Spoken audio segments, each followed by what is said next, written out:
All right, everybody. What is going on? What is going on? Thank you all for joining. Welcome to the first stream of the new year.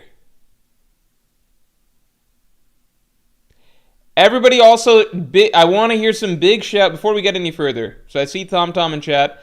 Everybody, please give some big shout outs to TomTom because he is the one who constructed the tier list template for this.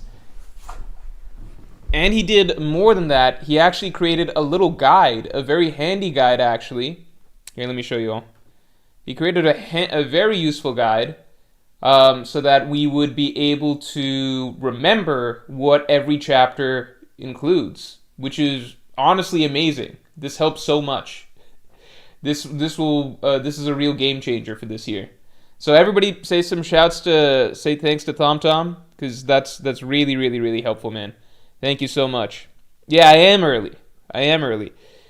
Talha? Oh, Talha, welcome to the Yonko. Thank you for joining, I believe, again. Thank you very, very much. I hope everyone had a really good New Year, a really good holiday season. I know it's been a little bit sparse on my end content-wise, but it was just a mini vacation. So, and it doesn't help that the latest... Well, I don't even want to explain. The latest video had to go down and will come back up in a little bit. But... yeah, I know it's been a little bit sparse on my end, but don't worry, we'll get things rolling for the new year. And there's one other thing. So this Tuesday's video is going to come out a little late. It'll come out on Wednesday. And then I should give you guys the heads up. The schedule for some videos is going to start to change soon. So this year, we are going to be... Who knows? Everybody knows videos usually come out on Tuesdays, right? Tuesdays come out on Tuesdays. Yeah, everybody knows that at this point, right? We are trying to make some changes this coming year. We're trying to make some changes. So,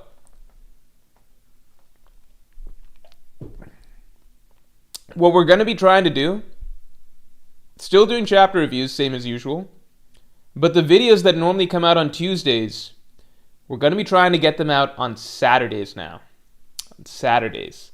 The goal is going to be Saturday videos, so hot off of the recent chapter.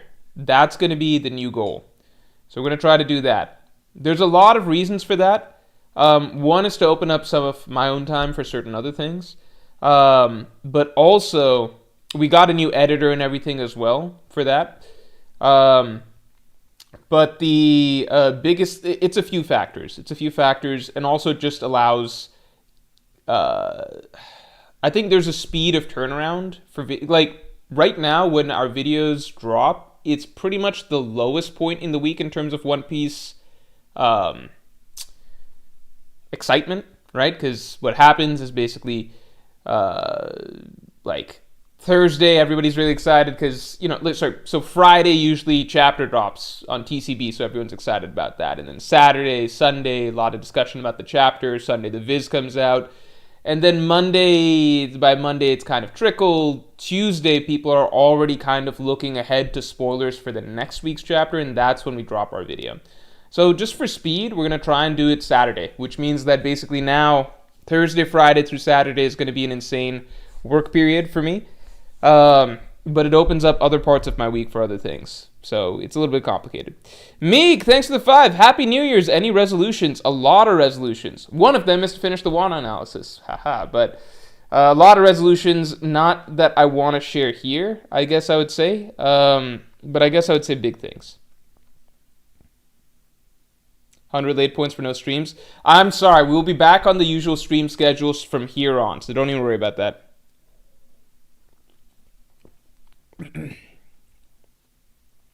Move a little more and eat a little less. Yeah. Basim says his goal is make an honest effort at being a YouTuber. I support that. What happened to your friend who co-owns the channel? Is he still editing? Phenomenal question. So one of the big things that we are doing as our change is basically we're hiring on an editor. He is stepping out of the editing role. And so now for some time, he's basically been doing everything business-wise for the channel. Not everything, but he's had to shoulder more and more of that over time. So that became one of the things where now it's like, okay, why don't you just handle everything? So everything related to sponsors, everything related to the store, everything related to the finances, yada yada, our software stuff that we do. All of that he's just going to be working on all of that, our Instagram, blah, blah, blah. So he gets to do that, and then that opens up room, basically, because if we're taking on an editor, he gets to exit out of the role. Now we have room for some more flexibility editing-wise, because lots of times what would happen is also, like, he has to do so many other things that it becomes difficult for him to, like, edit, like, at the fastest possible speed. Like, he has to juggle too many things, basically. So this will speed up everything for the channel, if that makes sense. Anyway, Aether says I can't handle change. Sorry.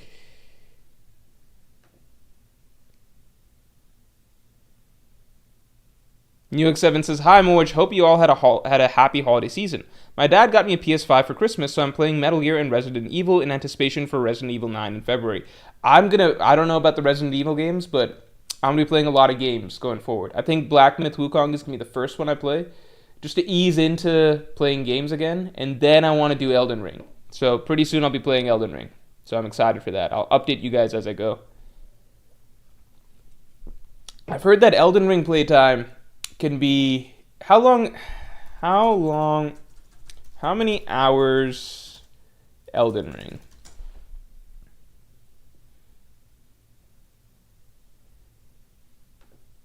Plus including the DLC.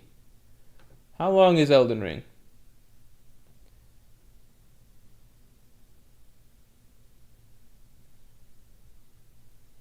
Shadow of the Erdtree is its own kind of additional thing. Damn, so Shadow of the Erdtree is like 40 hours is what I'm reading. Is that right? Damn, so this is like 140 hours or some shit I could be playing this. That's crazy. That's crazy. More rocking those bags under his eyes. Oh man, do I look that tired? That's not good. Oh my god. Yeah, maybe I do look tired. That's not good. The holiday. So for those of you who don't know, this holiday season, my girlfriend and I did about, what was it like? So 23 plus 13 is like 36 plus another 16. We did like 52 hours. We did like a 52-hour road trip, basically. If you add up all the legs. We did a lot of driving. We went to a few different states. What happened to the Loki video? It'll be back up.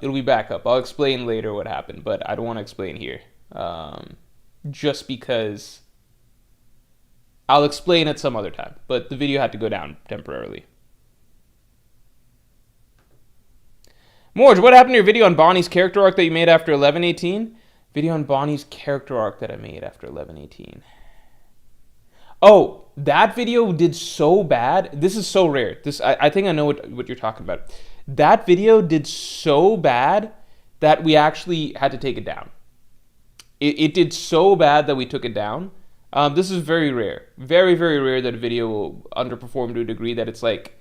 It was a period where I think during that period we had several videos do very poorly for whatever reason. It just is what happens sometimes. So in that period we had several videos do very poorly, and then the Bonnie one just did exceptionally bad. You know why? That was the period during Vegapunk's speech. The Vegapunk speech era was rough because, like, there were some videos that did very well, like when Vegapunk confirmed that the world had once been flooded, right? And I put out a video explaining that the world had been flooded. So then that got a lot of attention to the channel, so that was good, right? Because it's big theory confirmed, yada yada, right? But then Vegapunk kept talking, and Oda kept taking breaks during Vegapunk's speech. So basically there was a period where we were getting pretty much like nothing every single chapter except like a few new little bits of information, like, because he really milked that speech, right? So I remember during Vegapunk, Egghead was a roller coaster, and so there was so much to talk about for so long, and then we just hit this period during Vegapunk's speech where it just got rough. being a content creator was a little tricky during that time because there's just not that much new info that's happening with each chapter. And so there was just a little rough stretch views wise. There was a rough stretch views wise. And all of a sudden, like, not all of a sudden, we dropped the Bonnie video. And I think the Bonnie video was like placed in like there were so many, like, it was a streak of like 3 videos that kind of weren't doing so well. Then we did the Bonnie video, and the Bonnie video did exceptionally bad. So then we're just like, okay, we probably have to remove this one just to start fixing the algorithm a little bit. And then it fixed itself, and then the viewership got very good again, especially as Egghead ended and Elbaf began, etc. The Loki video is not gone for that reason, because the Loki video is doing very well, and a lot of people really like the Loki video.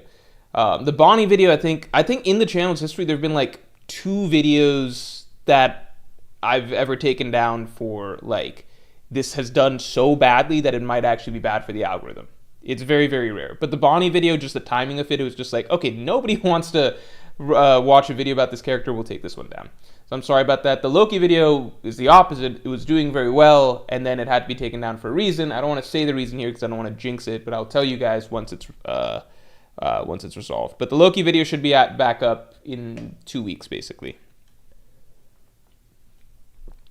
All right, let's get the stream likes up to 50 real quick. The Vegapunk speech felt much better in the anime.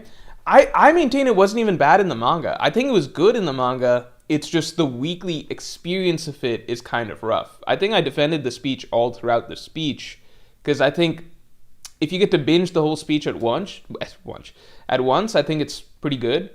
Gives a lot of information. It's just the weekly reading experience of it combined with Oda taking so many breaks. Like, he will do a week, new chapter, not that much moving forward the plot of Egghead. That's the thing, the Egghead plot kind of... Oda's balancing the speech with moving forward the Egghead plot, right? So, like, every chapter, the Egghead plot, like the actual events that are happening, moves forward very little, right? Because the main focus is the speech. So it's many chapters of very little happening in the Egghead storyline itself. But at the same time, the speech, I think the way that Oda spaced it out was very carefully done. I just think that every chapter didn't necessarily give enough new information that it feels good weekly. Altogether, I think it's good. But weekly it doesn't, and then there's so many breaks, right? So like, you get 2 chapters where the Egghead plot doesn't move forward very much, and then on top of that, we don't actually get a ton of new information from Vegapunk, so that's like 2 straight weeks of reading One Piece where it's like, okay, it feels like nothing's really happened, right? And then Oda goes on break, so then it's like, okay, 3 weeks of One Piece where it feels like nothing really happened. So that's just how I remember. Snab's adventures continue. Snab, thanks for being a Yonko tier member for nearly 40 months, man. Holy shit. Less than 1 month before I visit Japan. I cannot wait to see my girlfriend after half a year. Has your girlfriend read One Piece, and when are you reading Kingdom? Oh, man, I'm going to read Kingdom, too. I'm probably going to read Kagurabachi next, just because a nice, easy, light read first, and then I want to read Kingdom. So maybe after that. I have more free time this year. That's one of the other big things that happens with changing the schedule. Has my girlfriend read One Piece? I think I might get her on the reading train for this. Because just yesterday, literally after like many, many months, she tried to hop back into watching Alabasta. And we're in the middle of the Alabasta fights. We're actually in the middle of Zoro's fight.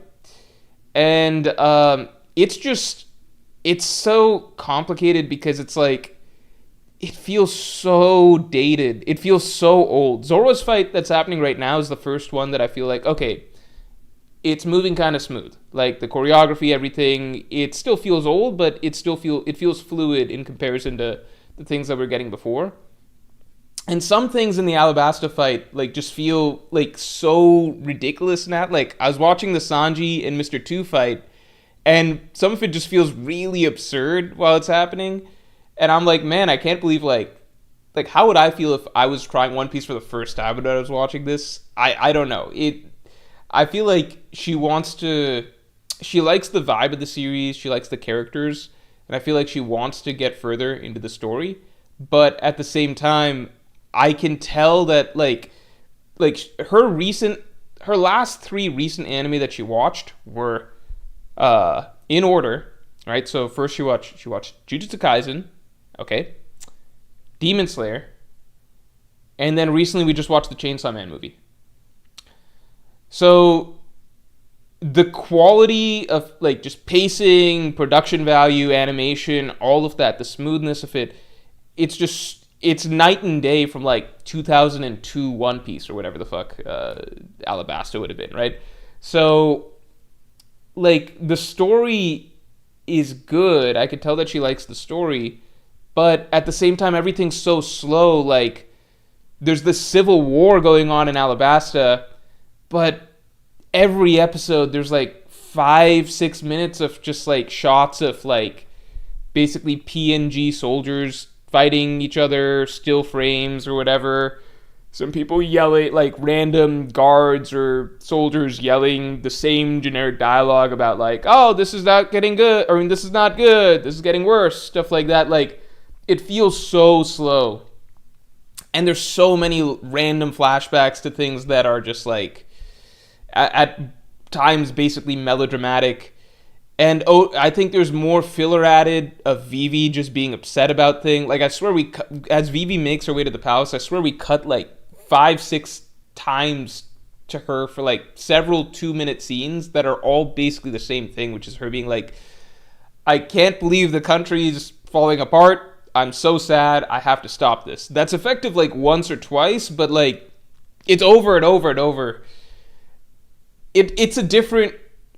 I'm trying not to push her too hard to like. I don't want to force her to watch it if she doesn't want to watch it, but I also do want her to try it. So, but I want it to be enjoyable. So like, I keep trying to gauge the reactions of like, is this actually enjoyable or like, because I'm watching and I'm like, I enjoy this because of nostalgia. But man, some of this stuff doesn't really hold up that well. So, I don't know.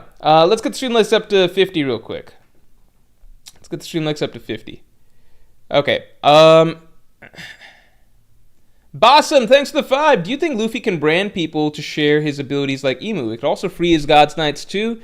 The X mark would cover Emu's brand. That's an interesting idea. And I mean, it goes back to like Joy Boy, even them having like the X symbol, right, during that era. I hope that Luffy's not able to give his subordinates powers. I would not like that personally, but that's maybe just a me thing. I don't know if maybe other people would like that. Otherworlds JT, thanks to 5. God Valley, Kaido, and Big Mom not near prime. Yeah, I agree. Kaido versus Odin is not as strong as Kaido now. I agree. 68 years old, Big Mom slightly weaker than Kaido right now. I agree. Greater than God Valley, Big Mom. God Valley, Big Mom, and Kaido are not as strong as their current versions. Yeah, of course. God Valley, Kaido, and Big Mom are... I don't think anybody disputes anything that you say there, right? God Valley... I mean, even in the manga, it says that the God Valley pirates, they reach their primes later, right? God Valley... I think Big Mom can't be too far off from her prime at God Valley because she... already is using Zeus and Prometheus very effectively. Like, she's basically using the same type of attacks that we would imagine today. And she's already an Advanced Conqueror's Haki user, right? So, like, she's already got... Once you've got Advanced Conqueror's Haki, that is the secret sauce, right? That makes a character Yonko level, right? So she's not far off from her prime at God Valley, but she's clearly not at her prime, you know? Like, from the Rocks Pirates, Whitebeard was closest to his prime, but still not at his prime. Big Mom was probably next closest. I mean, just by age, right?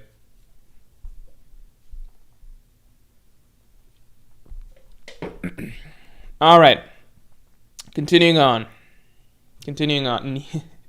Nika Cloaks. All right. Let's get Streamlabs up to 50 real quick. And in the meantime, let me show you guys what we're working with. So... again, I want everyone to give some big shout-outs to TomTom. TomTom created this template for everybody. So give some big shout-outs to TomTom, please. And here's the extra mile that he went, which he really did not have to do, but this really makes things so much easier. So everybody shout-outs to TomTom for this. He gave us a little summary. So you can actually, you can actually get a little bit of a rundown of what happens in every chapter, which helps us to, do our ranking, I'd say a lot easier. We are going to count 1170 in this, just because I know it technically didn't officially come out, but I just feel like counting it. Why not? It's out, right? It's what we experienced in 2025, So, I still want to kind of pull up the chapters as we go. But this makes things a lot easier. Tiptio Treviso, thanks to the 2. Check Pirate King messages for my submission if an email. Let's see again. Let's do this again. Thanks for the support as usual, Tiptio Treviso, by the way. Shizzer2, thanks for being a Yonko tier member for 2 months, man. Happy New Year, Morge. Happy New Year to all of you. I know they're not super comparable, especially for which is better. So I'll ask, did you personally enjoy God Valley or the Kuma flashback more? And the numbers are hyperlinks to the actual chapters? Says, oh my god. Oh, and you use the site I like to use. Yeah, this is perfect. Oh my god, ThomTom, you've done everything. Thank you so much, man. Everybody, huge shoutouts to ThomTom. That makes things even easier. Wow. Which should I personally enjoy, the God Valley or the Kuma flashback more? I would say week to week, I enjoyed the God Valley, because the flashback is still ending here, right? So, or not ended here. Sorry, the flashback is still in the process of ending, right? I would say week to week, I enjoyed this current flashback more. I'd say overall, what happened in the mic? Is the mic okay? I would say overall, I think I enjoyed the Kuma flashback more in retrospect, just because the way it ended, I think its emotional high points, I think part of it is just how you feel about it at the end. And when the Kuma flashback finished, I was like, wow, Oda could not have done that any better. And that just remains like the sort of 10 out of 10 reading experience overall, right? Like the feelings from the finale of Kuma's flashback, it just felt like something really, really perfectly done by Oda, okay? The God Valley flashback, or this flashback that we've gotten so far, again, while week to week overall, I probably had more weeks that I'm like, oh, this is a 10 out of 10 or 9 out of 10 chapter. I think, the way everything ends up matters, and I would say that at the end of it, while I think this God Valley flashback, this whole flashback's been really cool, I think it's been a little bit messy in some ways, and I don't think it moves me as much emotionally as the Kuma flashback. And then even in terms of the hype and action stuff, I think even that left us wanting, or not us, I shouldn't speak for us, right? Left me wanting a bit more in some ways, right? And you could say, oh, well, you'd always probably want more out of this stuff, and maybe that's true, but that's just how I feel. So, yeah, I don't know. Even just this recent stuff, I feel like Harold being killed by Loki, I think the whole thing flew by a little fast. I don't know how slow it's supposed to be, but I feel like the whole process of Loki being told, go get the fruit, and then Loki running into Ragnar, and then taming Ragnar, and then eating the fruit, and then transforming, and then fighting Harold, and then having the final death scene and killing Harold. I feel like all of that happened really fast. Most of that was in one chapter. I don't know. It's complicated. I feel like the Kuma flashback, in my opinion, is pretty much... It's just hard. I really enjoyed both these flashbacks. I just have a few mixed feelings on certain things with the Rocks, or God Valley Flash, whatever this whole flashback is. Whatever we're going to call it in the future. I don't even know what we're going to call it in the future, right? Versus, I feel like I have only good feelings, like really, really positive feelings about Kuma's flashback. Goomba Boomba, thanks for being a Yonko tier member for 39 months. What do you think of Oda's message? I really doubt Elbaf is ending this year. I think Oda's getting ahead of himself, yet to explore the Heaven Realm. So lots of times Oda says some shit in these Jump Festa messages, and then they don't really happen that year. But let me read Oda's message again. Jump Festa Oda message. Let's see. Here we go.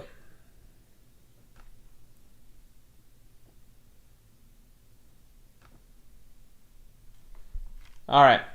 To everyone attending Jump Festa, hello. Towards a brighter future for all. In preparation for writing this letter, I asked my editor to list up everything we have planned for next year, and we ended up with a very long list of things that are coming up. But he tells me we can't talk about blah, blah, blah, blah. Projects are aimed at a global audience. Anime readaptation well in progress. Okay, so no real update. Live action One Piece Season 2 will launch. Okay.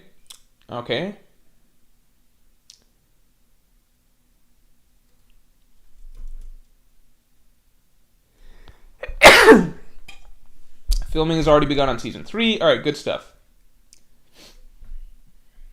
Okay, the new anime film. Okay, there's a new anime film. I forgot about that. I don't know if Oda's joking or not about it's not.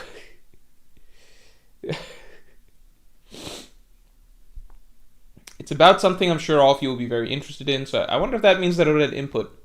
Okay, maybe it's God Valley. Okay, a very long flashback. We ended things with a bang, and now things are about to get crazy. Will we get to the island that only the king...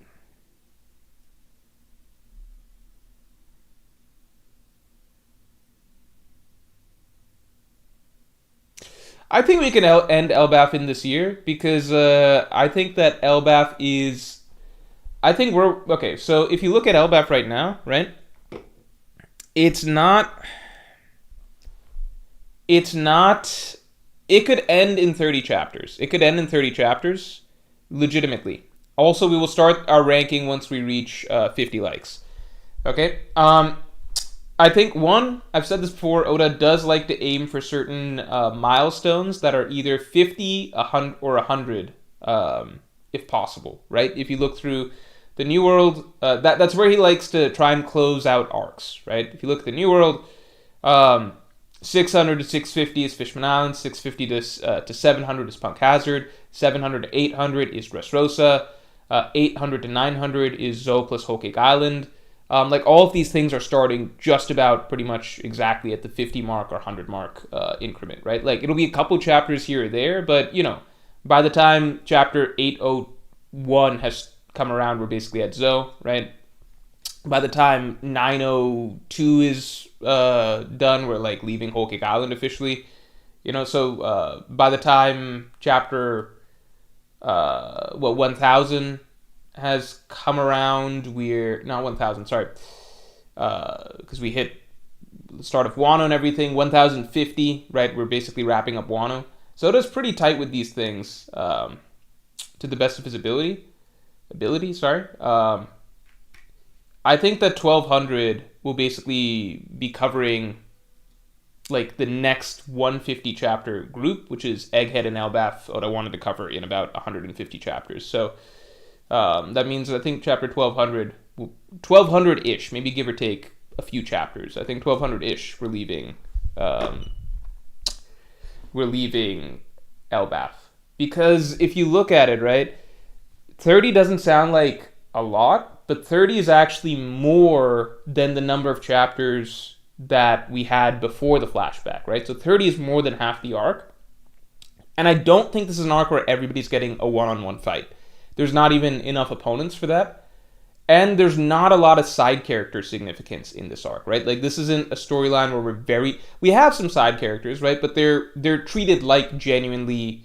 Like, I'm not expecting a fight for Ripley or a fight for, like, Stanson or something like that, right?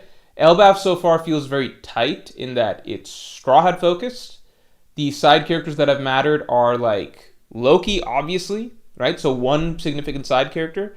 And then beyond that, like, Hadruden, right? So Hadruden probably gets something or the other. Then nothing really, right? I don't think Saul's getting some big fight or whatever. So, like, the cast of characters is so much smaller than other arcs like Wano or Wano or Dressrosa, right? So a simpler comparison to me would be something like Whole Cake, and Whole Cake was able to wrap its big finale, like post Tea Party, in 30 chapters, right? So I think that this is very doable. You look at other arcs like 30 like the Enies Lobby finale took 30 chapters after the Straughts declared war on the world, right? Or after the flashback ended. Like a lot can happen in 30 chapters with a tight cast of characters, which Elbaf has. It's only when Oda's got the huge casts like Wano and Dressrosa that things take crazy amounts of time. So maybe I'm being too optimistic there, but I think it's very doable.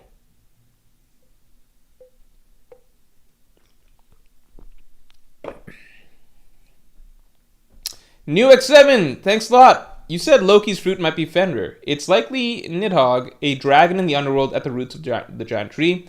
That is a symbol of destruction, and Ratatoskr is its messenger.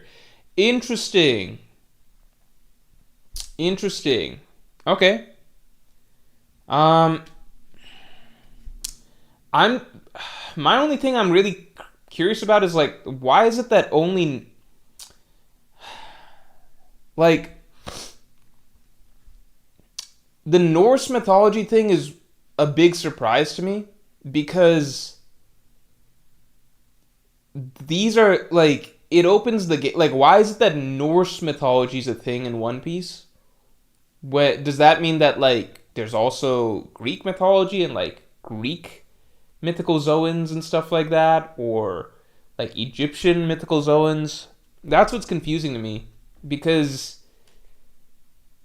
it's like, it's not even like it's just Norse mythology stuff here. This is like pretty niche Norse mythology. Like Ratatoskr, a squirrel, that's not a commonly known like mythical being, right? In general, like you probably have to be kind of a Norse mythology buff to know that one, right? So if Nidhogg is real and Ratatoskr is real, then like, is there a Fenrir? Not real, but like things that the giants believe in. That opens up so many other fruits that could potentially exist, right?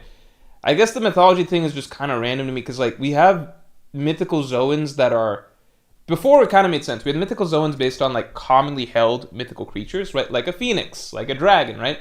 Then Luffy with the Nika fruit was the first time that the concept is introduced to us that there can be mythical Zoans of like gods that people believe in the One Piece world. And then now, at least before, it was like, okay, well, it's gods that people in the One Piece world believe in, like made up gods like Nika, that are One Piece specific. But then now this opens a can of worms where it's like, wait, so now just like regular real world mythologies are also going to be like a big deal in One Piece, and like gods and stuff like that from them? I don't know. The Buddha and dragon mythical Zoans exist. Yeah, like a dragon, phoenix, and stuff like that. Those are like, those fall into the category of mythical beast, right? So Buddha was already kind of a surprise, but it was kind of like, okay, well, the Japanese in their culture, or not the Japanese, sorry, in Eastern culture, right? Buddha is a very significant figure. So, but now it's like getting the Norse stuff. So now I'm just like, what is the limit? Because by that logic, there should be like a shit ton of other mythical Zoans, right? I'm not gonna apologize for how I pronounce Buddha. That's basically that's how I pronounce it. You know?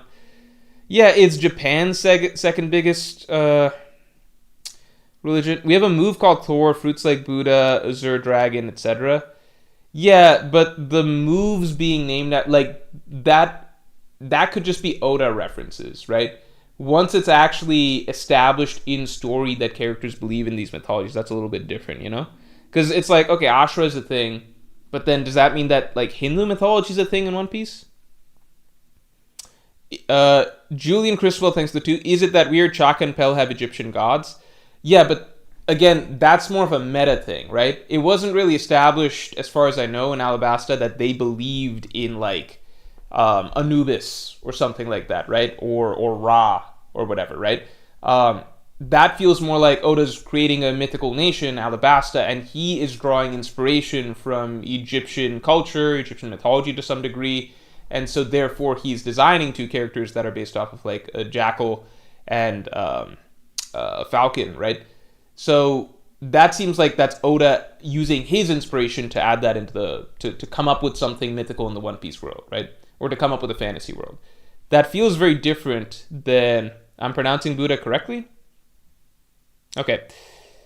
Doesn't Zora talk about following the path of Ashura? Yeah, but none of this stuff is like really solidified or spoken of like in detail in the One Piece world. So it's never established whether or not there is actually like a deeper Hindu mythology that exists in the One Piece world. That didn't even apply to, for example, the what do you call the Giants of Elbaf in general either? Because like back in Little Garden, the Giants of Elbaf, they worshipped God Elbaf.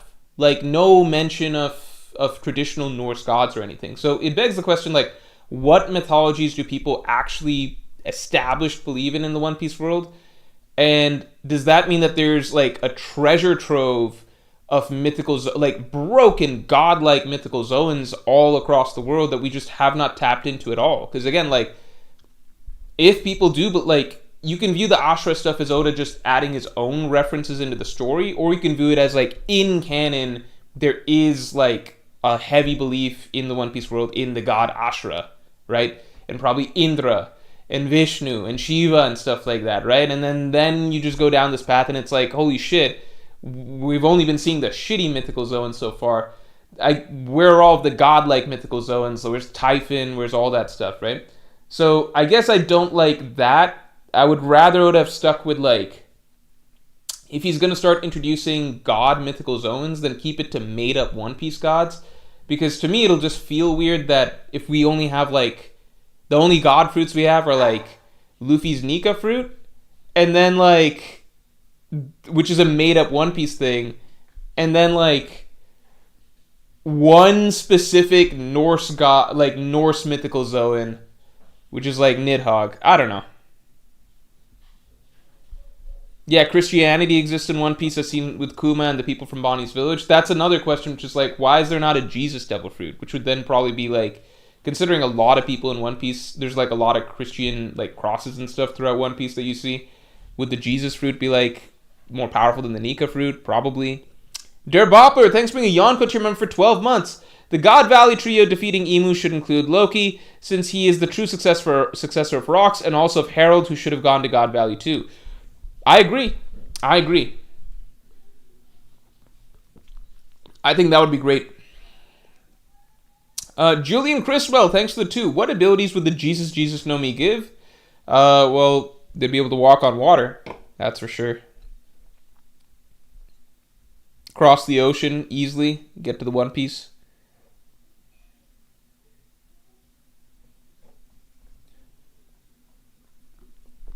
All right, let's get into it. Let's get into our ranking.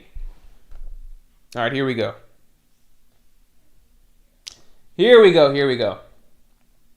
All right, chapter 1135.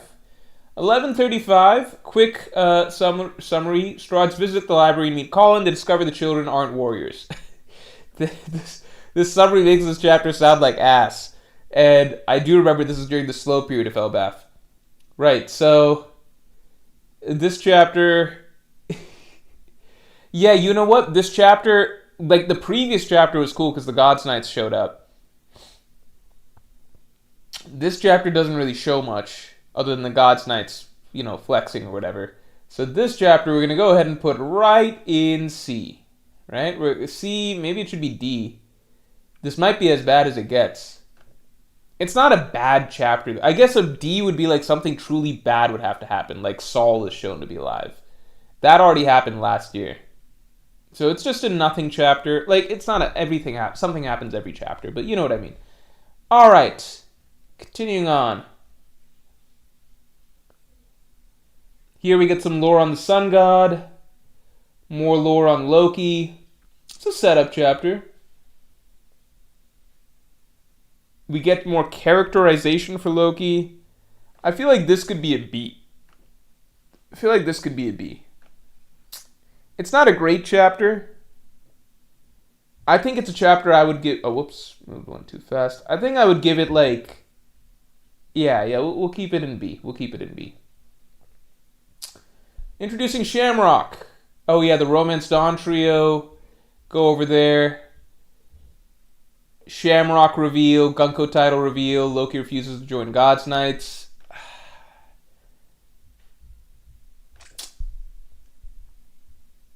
We're gonna rate this chapter probably.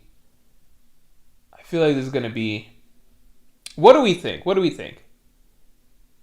How do we feel about 1137? That's what we're on right now. We get Gunko annoying Loki, some stuff, Shamrock reveal. Where do we put this? How do we rate this?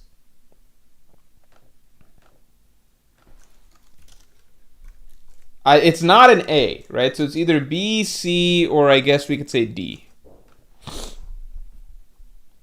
It's definitely not an A.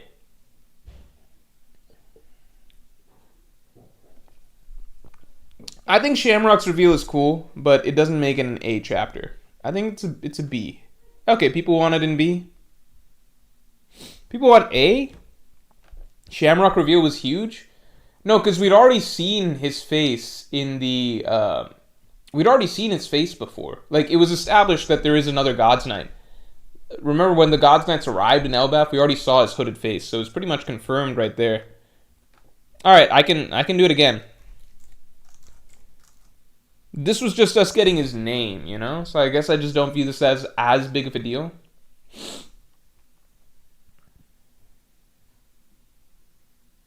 If people wanted an A, we can put it in A.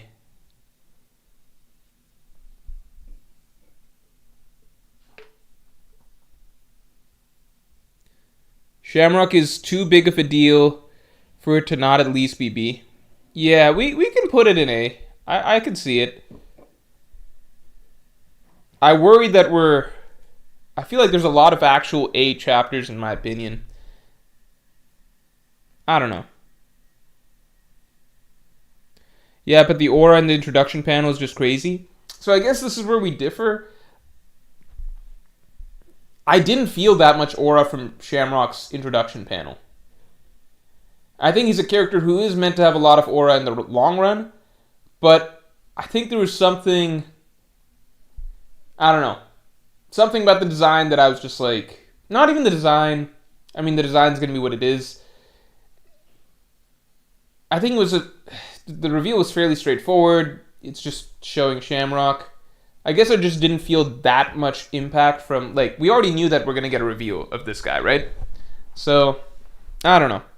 People are now leaning B, but I fear that I may have influenced the votes too much. Here, I'll put it in... I'll put it in B. We can reassess later down the line. All right, the Harley. There's nothing. Shamrock's sword reveal. The Harley. There's nothing much to say here. It is not only an S tier chapter. It is one of the greatest chapters in One Piece history.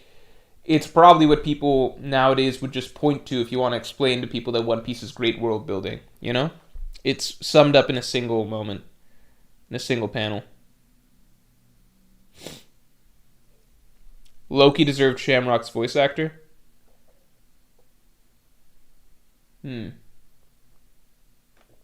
Has Loki's voice actor been established? Alright, 1139. What's going on here? Mount Eater, Scopper Gaban. I thought this was a great chapter. I feel like this is an... Yeah, I really like this. The build up to Scopper is phenomenal.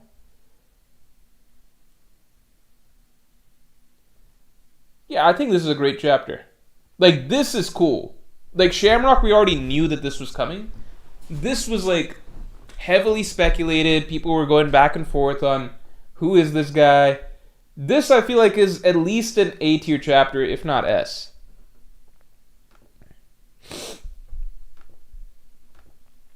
I worry the mural set the bar too high. 1139.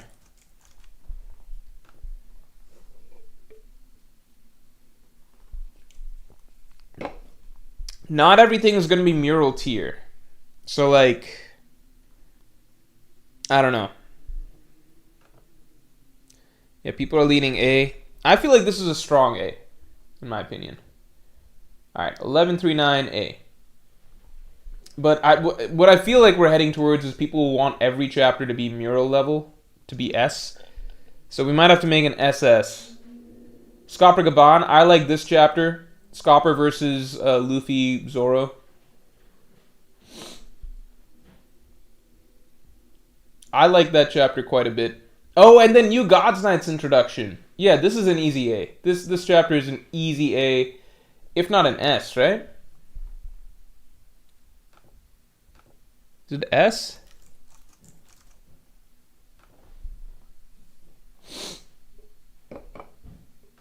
I mean, there's a quite. I like both halves of the chapter.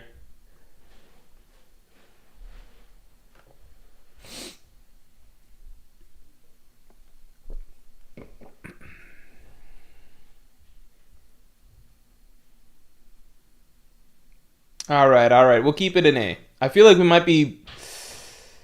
Just don't know. I feel like we might end up being too stingy with S. I have half a mind to drop 1136 then. I feel like 1136 could be dropped. I don't know. I don't know. We'll see. Let me check 1136 again.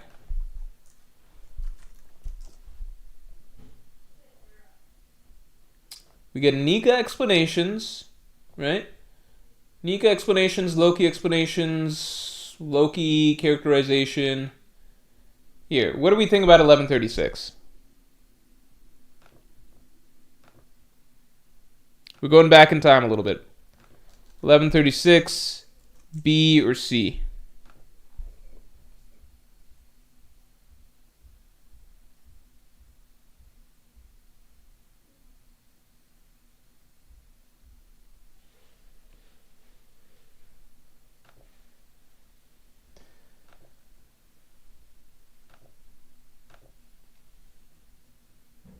Okay, seems people want to drop it.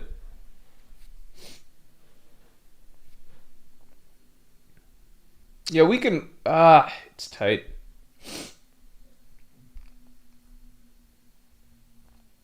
Okay, get your votes in. Every vote matters for this one. Let me run through the chapter again because the voting is pretty tight. We basically get a bit of a party scene. We get some Nika lore. We get some Loki lore. We get some Romance Dawn trio interactions, and we get some Loki characterization. Okay, we're doing B. All right, we'll keep it in B for now. We'll keep it in B for now. Okay, 11. Oh, here's where shit starts to. Here's where shit starts to kick off. Here's where things start to pick up.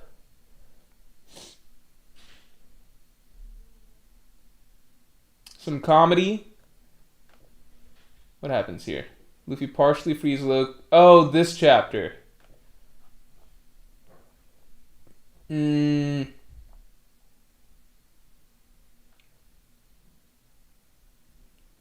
kicks Loki. Forgot about that.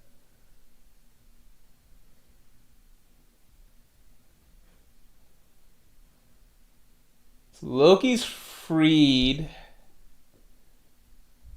Take your hand off Ragnar. Now we know what Ragnar is. It's pretty cool. I'm surprised they gave him his hammer next to him. Add an SS tier. Where do you think the... yeah, I could do that. I can add an SS tier. Retro Shibe, thanks to the 2. Where do you think the last road poneglyph is? I mean, it's held by the man marked by flames. I think the man marked by flames might be... I used to think it's a God's Knight. But now I have no fucking idea who it could be. Okay, we can do this. This chapter I really don't know. And then I can consider doing an SS tier. This is basically either B or C.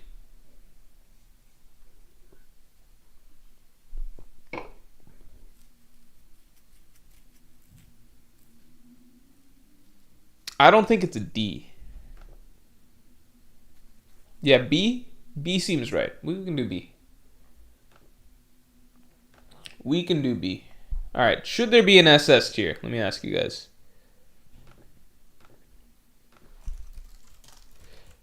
I kind of want to do more ranking before we decide if there should be an SS tier.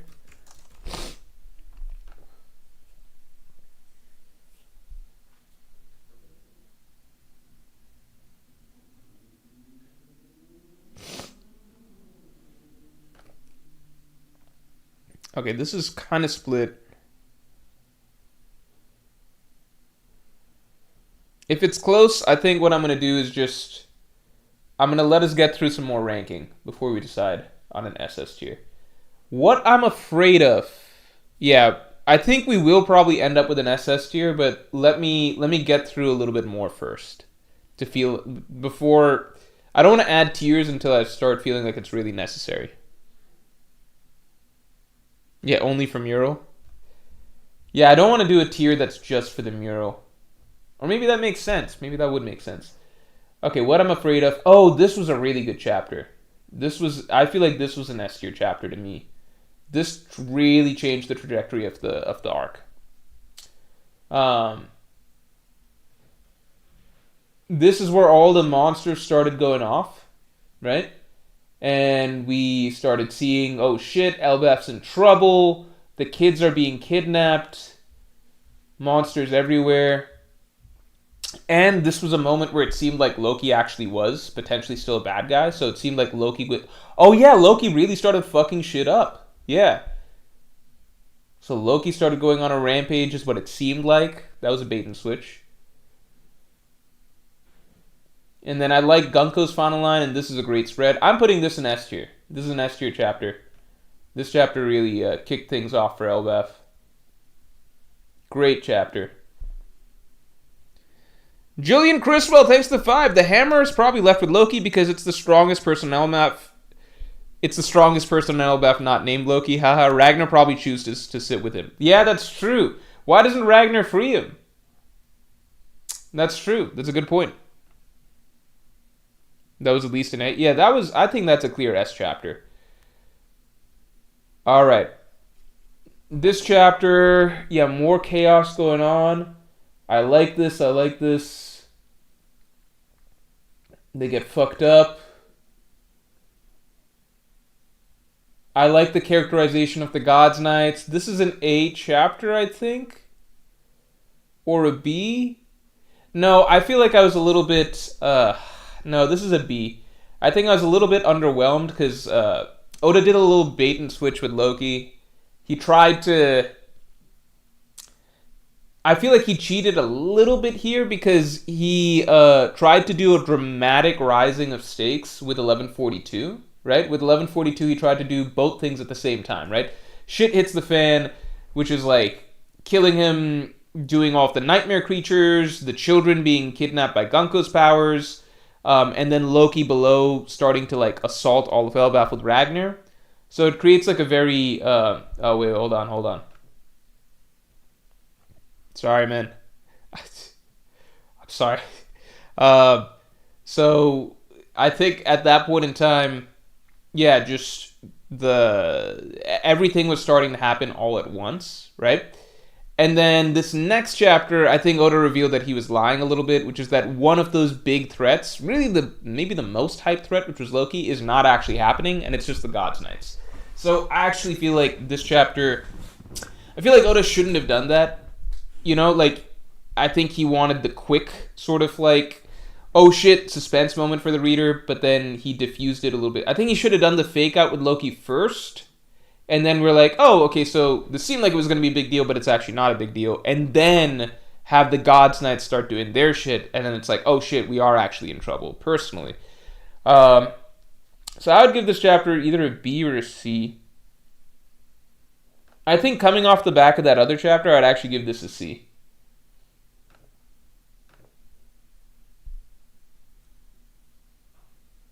Not because of the events of the chapter themselves, but because the timing of it, I think, did a lot to... I think 1142 really gave the arc, like, a real infusion of just, you know, I say this stuff, but tension, stakes, or whatever. I think 1143 did a lot to diffuse that.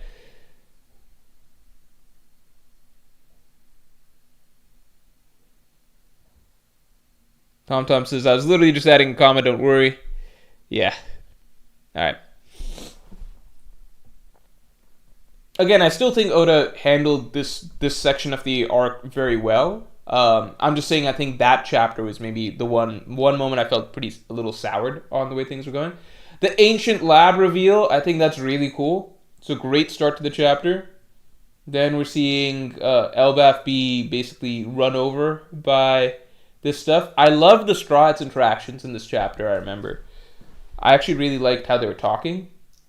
And, like, I like little moments where, like, Brooke, where they talk a little bit more seriously to each other. You know, obviously I don't want the Straw Hats to be serious all the time, but it's nice to see Brooke have some dialogue that's not just, like, one of his, like, two gags, you know? The Straw Hats are actually and, like, it's not the strongest Straw Hats, right? So it's the general Straw Hat crew talking like they're capable, like they can do something, like they're a Yonko crew. I like this. I liked Colin's little moment, and if you guys remember, I actually disliked Colin as a character this whole time. This moment actually made me come around to him. This stuff is interesting. They have a good conversation here. Gunko's character becomes more interesting. This is where we begin to learn about the New World stuff. More shit happening here. Yada yada. My thing about, like, if Loki is Nidhogg, if he's got the Nidhogg fruit, why does he need... Isn't that Oda just doubling down then on the... Because Nidhogg is a storm dragon, right? So would that just be Oda doubling down on Loki having the power of storms? Like, why does he need a hammer that gives him storm powers and a fruit that gives him storm powers? Because Ragnar seems like it's got really, really powerful abilities, you know?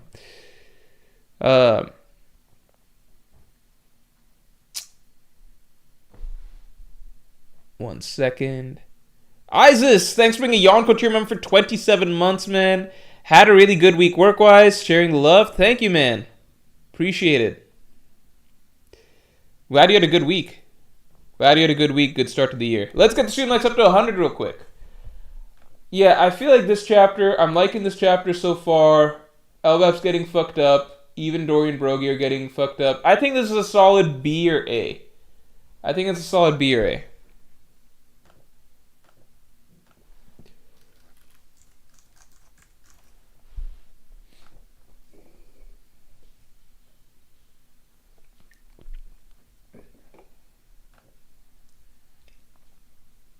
Ancient lab stuff. Yeah, probably a B. I think, yeah, I would agree it's a B. I don't think it's a C. I think it's a good example for B.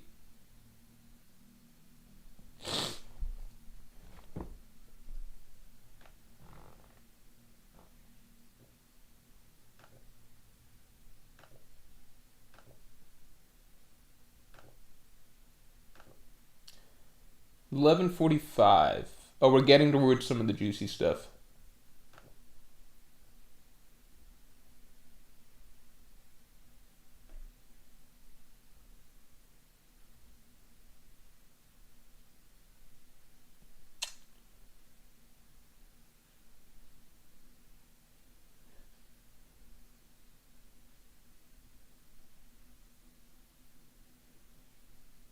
I don't even remember this scene. I genuinely don't remember this scene whatsoever.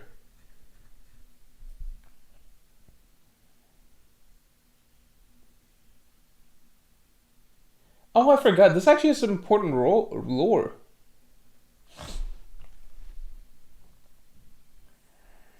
Way back when my dad went on the expedition to vanquish Big Mom. There's some expedition. I forgot about that shit.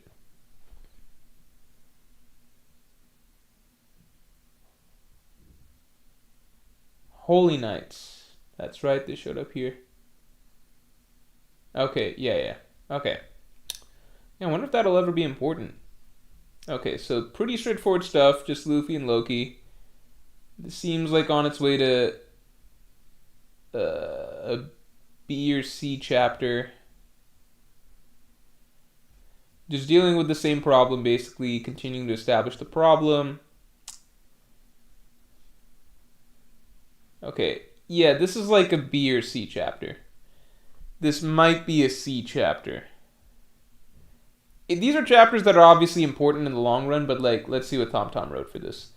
Luffy and Loki bond more. Jinbei's a fireman again.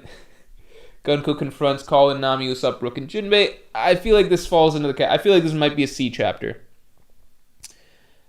Alright, let me answer these real quick. Otherworlds JT, thanks to the 5. Is Big Mom currently in her prime? 69-year-old Big Mom is slightly weaker than 59-year-old Kaido. If 39-year-old Big Mom is greater than 59-year-old Kaido, how strong was she? Loki level? I don't think 39-year-old Big Mom is stronger than current Kaido. I don't think 39-year-old Big Mom was stronger than 59-year-old Kaido. My personal feeling is that unless Oda establishes that a character is aging, like Big Mom is 69, which is obviously old, but I think she's portrayed as though she's still physically in peak condition, right? How to explain this? Like, I think Oda goes out of his way to establish when characters have gotten like old. Like he does. There's a lot of visual cues, right? So like, I think the gray hair is a good example. Like I use Sengoku as an example. I think that Sengoku probably didn't, as far as I can tell, I think he didn't really age. Obviously, everyone ages, but I think Oda wasn't really trying to imply that he's not still in his prime until after the time skip. Like Oda's doing all these visual, like now Sengoku all of a sudden, now that he's retired, his hair is very white, he's eating these crackers, his whole like demeanor has changed. I feel like now Sengoku is finally, he's not himself anymore, but I think that previously, like I don't think Sengoku, I think Sengoku probably began to decline later than Garp, which sounds silly because, you know, similar ages or whatever, but I think pre-time skip Oda's already establishing that, look, Garp is saying that pre-time skip Garp was already saying that his power has decreased a lot. There's lots of hints that basically he's no longer his old self, his gray hair, etc. Whereas with Sengoku, Oda established that he really seems to have, like aging seems to have really hit him over the time skip, right? I imagine Sengoku as Fleet Admiral may have wanted to maybe stay in better shape or something. Maybe I'm being too speculative with Sengoku, but in general, I think that, you know, with characters like Whitebeard, Oda establishes that Whitebeard, he's on life support, right? He's having heart attacks. Marco's talking about how Whitebeard's abilities have declined, right? Rayleigh talks about how he's rusty and how he hasn't touched a sword in decades and everything, like, and how he's at his age, he can't do much more than just stalemate Kizaru, right? Like, does that make sense? I think when Oda wants to establish that characters are now like aged out of their prime, he does so, you know? Because in One Piece, characters that should be really old and fucking past their prime, like Roger in his 50s or whatever, people say that that's when he's in his prime, right? So like, I wouldn't just assume that what we logically in real world standards would think a character's prime is what their prime is in One Piece, right? Like, aging just works differently, right? If we're going to accept that Roger was still in his prime in his 50s or whatever, I don't think it's weird to suggest that Big Mom could still be in her prime in her late 60s. I think Oda will establish when he wants us to understand that a character is no longer as strong as they once were. I don't think he does that. I think there's no point in the story that Oda ever hints that Big Mom is now weaker or can't do things that she once could. Does that make sense?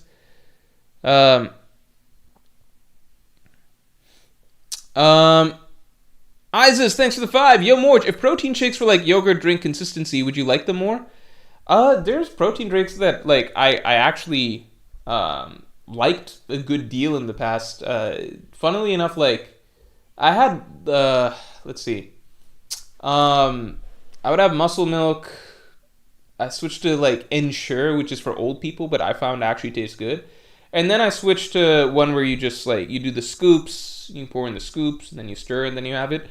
But then, you know what's funny? I found out at a certain point that you don't actually need, for the load that I'm doing, because, like, I'm actually, like, how to explain this?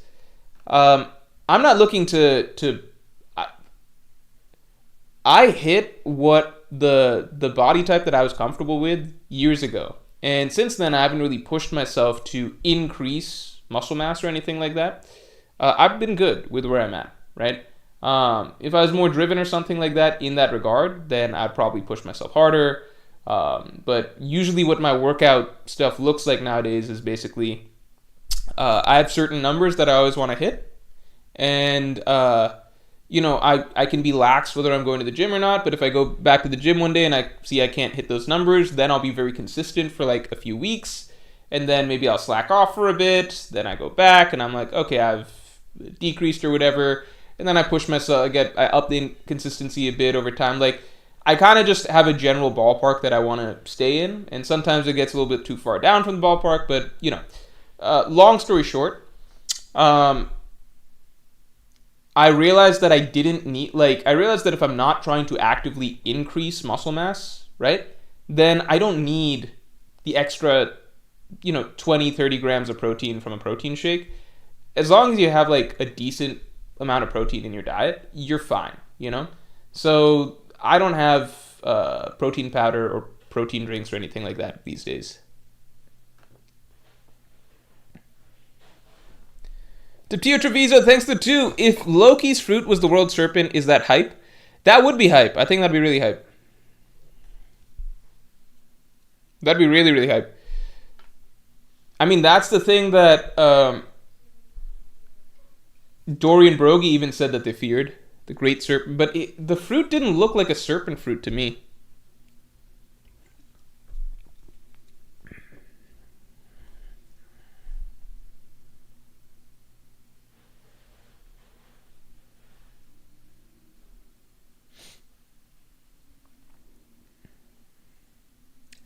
$11.67 shows a version of Prime Kaido that did not exist at the same time as the versions of Big Mom and Whitebeard on the same page.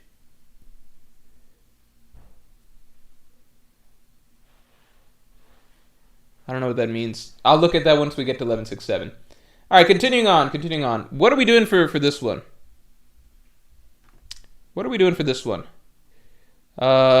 11:45. Yeah, Luffy and Loki bond more. Jinbei's a fireman again. Gunko confronts. This might be a C. It's either a C or a B.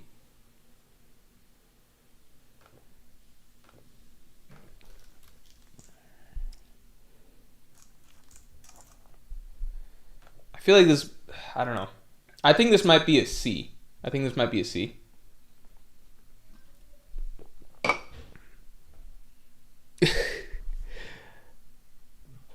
Usopp in 4905 says Usopp is going to eat the squirrel. I feel like it's a scary thing because the squirrel chooses somebody, right? The squirrel chooses who it wants to bond with.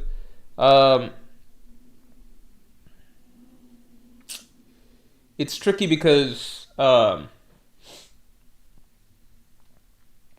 if Loki dies, I really don't want Loki to die now, by the way. I know I had the theory for some time that Blackbeard would kill Loki to take his fruit or whatever. But if Loki dies, I really don't want that to happen. I wouldn't be surprised if if the hammer somehow ends up in Usopp's hands. C, hard C, yeah. I don't think it's a D. D we're gonna reserve for like actually bad chapters. Oh, whoops. I don't think it's a D, If people push hard for D, we could do that, but I don't know if there's going to be a D in this. Motion and Stillness. This was a good chapter. Even the title is a good title. I remember this chapter. Let's get the stream likes up to 100 real quick. Yeah, this was the chapter Gunko fucks up the Straw Hats. This was a great chapter, actually. This is at least an A or an S, because Gunko fucks up the Straw Hats here. She has some great dialogue, too. I love this dialogue. One day, the world as we know it will cease to exist, or so we thought. I liked her dialogue better in TCB. The phrasing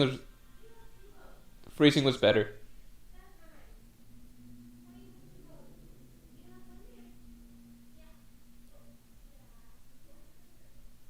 Yeah, great. I think that's a great scene, and then it ends with it's got Killingham fucking up people, and then it ends with Somers fucking up Saul and Robin traumatized, Chopper also in fear. This is peak low point in my opinion, at least in recent One Piece arcs. This is what I like. This is what I look forward to. I'm putting this in S.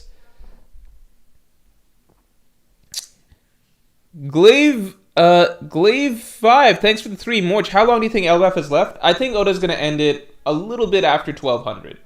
So, not 1200 exactly, but a little bit around 1200, personally. I think that's the goal. A or S? S or A? I can put, maybe it's not an S. It might be a hard A. Here, let me do a poll for you guys.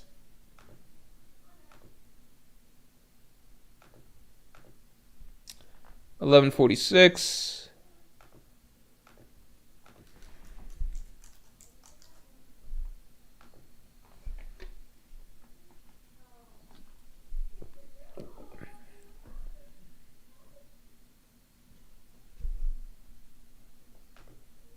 Okay, we can do A. We can do A. It's probably not an S chapter. That's true. It's probably not an S chapter. It was just good for the flow of events up to then. We've got some crazier chapters coming up. But it was an A. It was an A, that's true. Okay. What we're afraid of.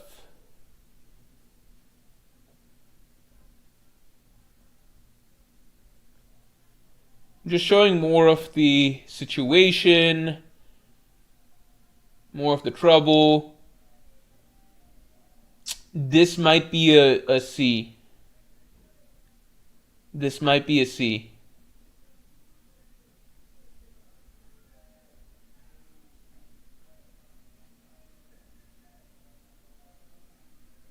It's not like that. It's just, yeah.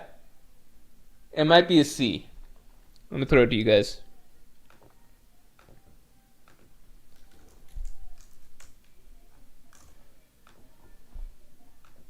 Basically, what happens is, yeah, nothing really happens. Yeah, I think this is a C. Even just looking at the description. Sometimes you can look at the description. Thank you again, Tom, for the work. Thank you so much for going above and beyond. But yeah, the descriptions help kind of summarize it. It is a hard C. I don't even know why I gave it a poll. Maybe I'm a little hesitant to rate things low. Rania has a big speech. Yarl commands Anji to burn down the school. Robin has a skirmish with... I remember this. Yeah, and Gaban scares the shit out of Somers and slices. This is a good chapter. I remember this. This is a good chapter. I don't care about the Rania shit. I know some people do, right? So we take that into account.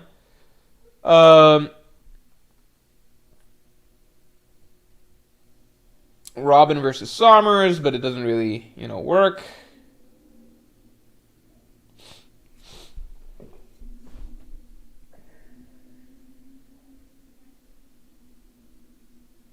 Yeah, I think Gaban's entrance at the end makes it at least a B, probably an A.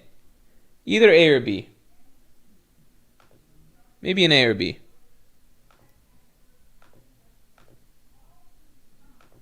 Keep in mind, this was the first moment. I think what people forget is that this chapter was really cool at that point of time, and it led to a lot of speculation. This chapter led to a lot of speculation because of this moment, right? So now we just view it as like, if you're rereading, it's like, oh, cool, Gaban came back, or like Gaban showed up or whatever. But at that point in time, it was a huge deal because of this little incident. This is the first time that because up till now we'd been dealing with Gorosei and God's Knight's regeneration, right? And nobody had been able to deal with it. This was the first chapter where we saw somebody attack a God's Knight, and then the arm didn't come back. So that led to like a lot of general discussion. I put out a Gaban video after this that got a lot of people, I remember at the time, excited, talking about how this might be a new level of Conqueror's Haki, permanent Haki infusion. It turns out it's not a new level of Haki. It's just advanced Conqueror's Haki, which apparently Luffy didn't use at Egghead or some shit. We don't know. We don't know yet. But this was a big incident at that point in time. It's cool in the flow of things. So I'd say it's either an A or B, personally. 48.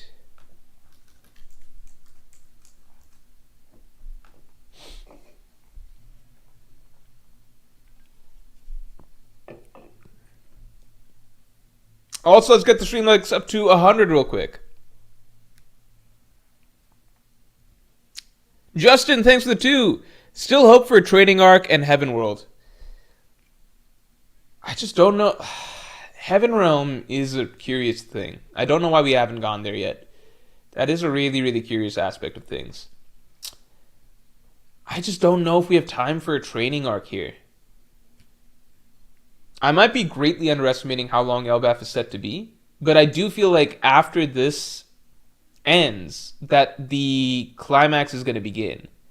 After this flashback ends, I think we're going to get into the fight. And based on the number of villains and based on the lack of side characters, I feel like the fight itself should be maybe 30 chapters. Or like the climax itself should be maybe 30 chapters. I don't think we have a huge plot setup here or anything like that. I think 30, 35 chapters, something like that.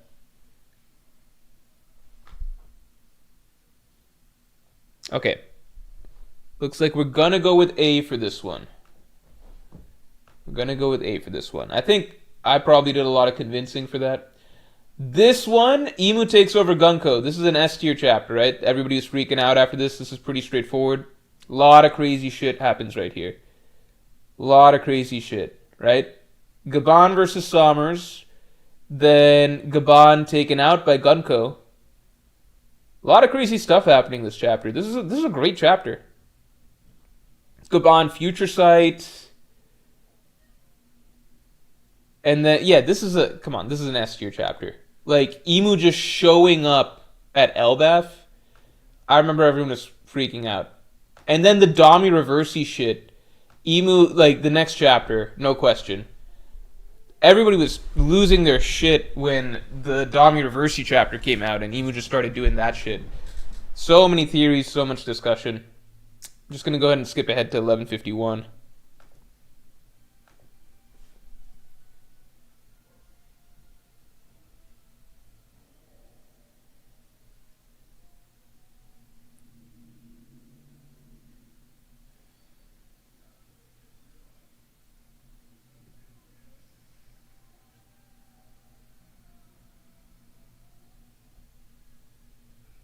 Killingham's form is revealed.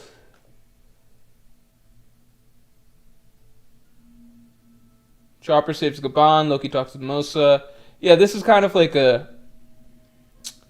Nothing crazy happens. We see the gang.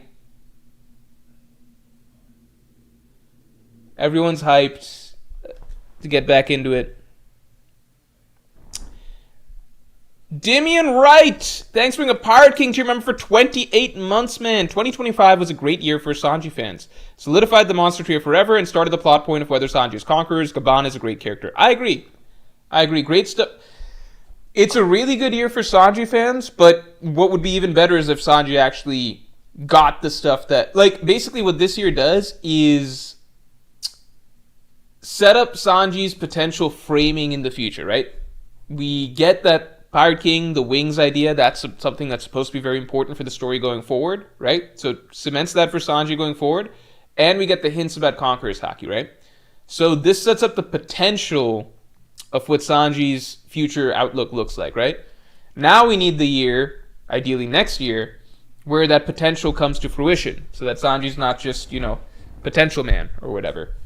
So what are we rating this chapter?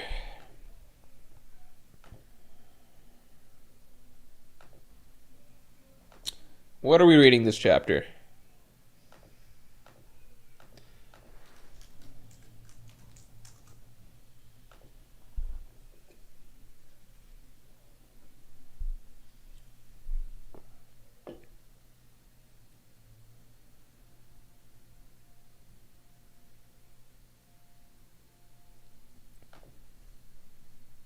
Okay, people want B.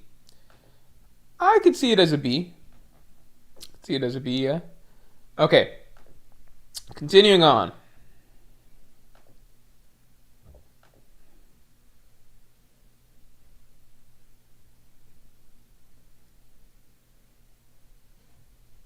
This is where the flashback begins. This is where it all gets started. The flashback within the flashback begins here. So I actually think that this isn't a great... I think it's fine. I'd put it as a B chapter. It sets up some potentially interesting stuff. I think this is like a B chapter, but I can let you guys vote.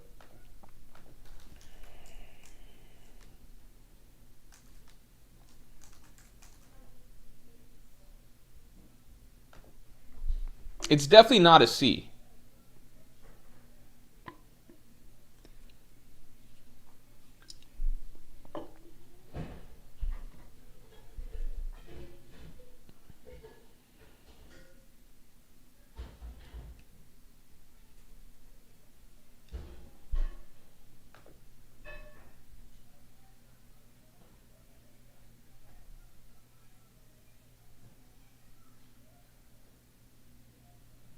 Okay. All right.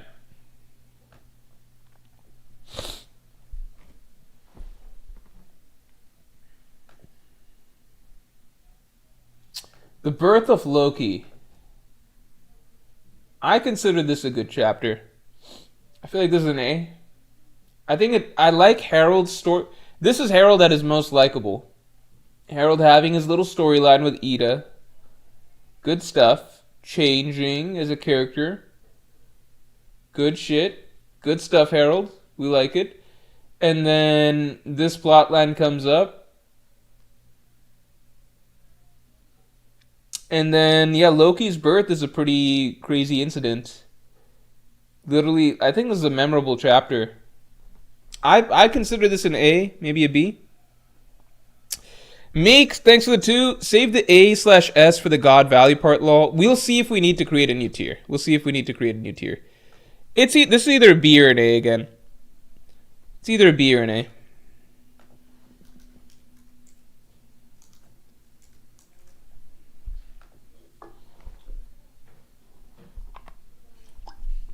It might be a B.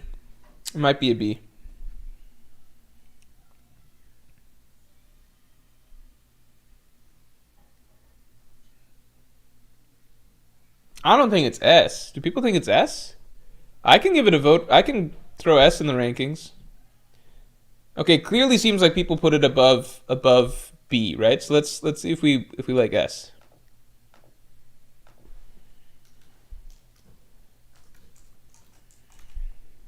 I don't know if it's S though.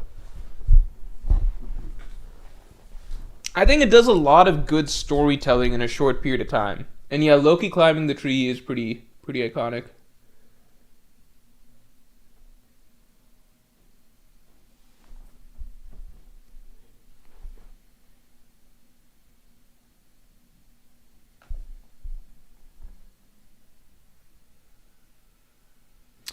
I'm going to keep it in A.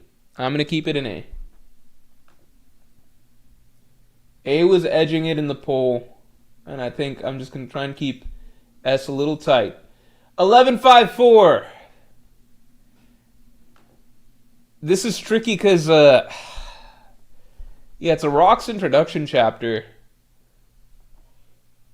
So we get a lot of storytelling for Elbaf. We get Loki's upbringing.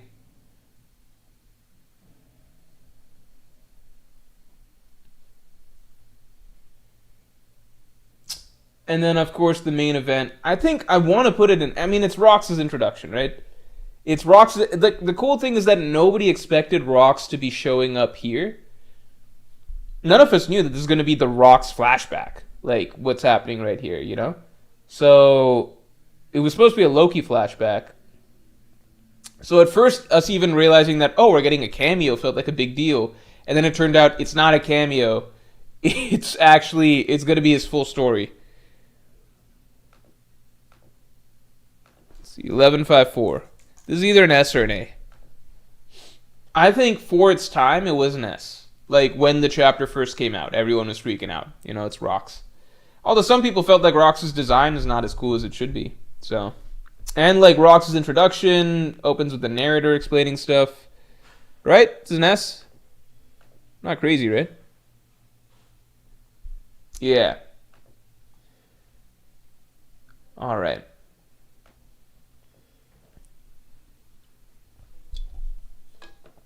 All right, 1155.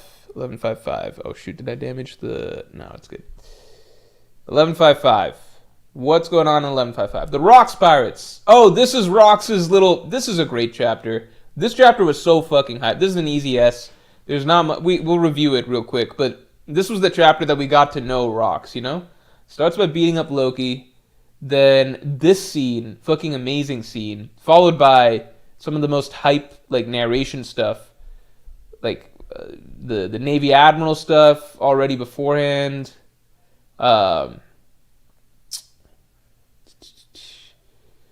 The Herald clash, kind of crazy. Navy Admiral that was killed off screen. Rox broke the gates of justice to escape. Won a bunch of Davy backfights. Assembled his crew. Introduction of the Rocks Pirates. This is so cool. This is so cool. Yeah, this is an easy S. Easy S. Great chapter. Great chapter, great introduction to Rox.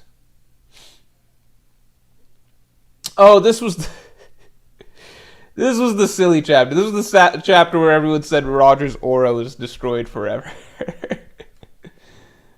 This was fun. Very fun chapter, seeing the way things were.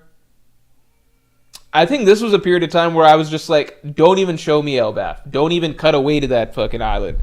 I'm only interested in Rox, Roger, Garp shit. Show me that stuff.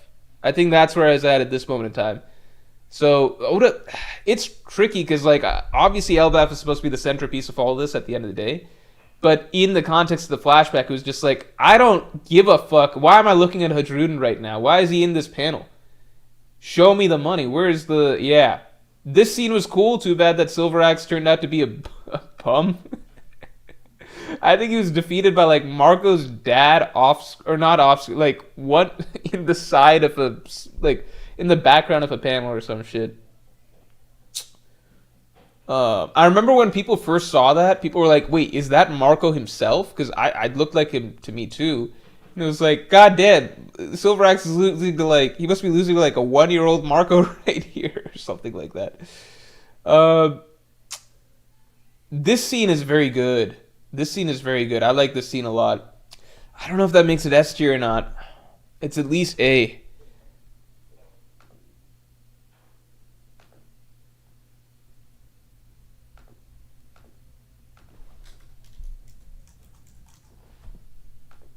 Like, if this chapter were to come out today, I think I'd rate it a 10.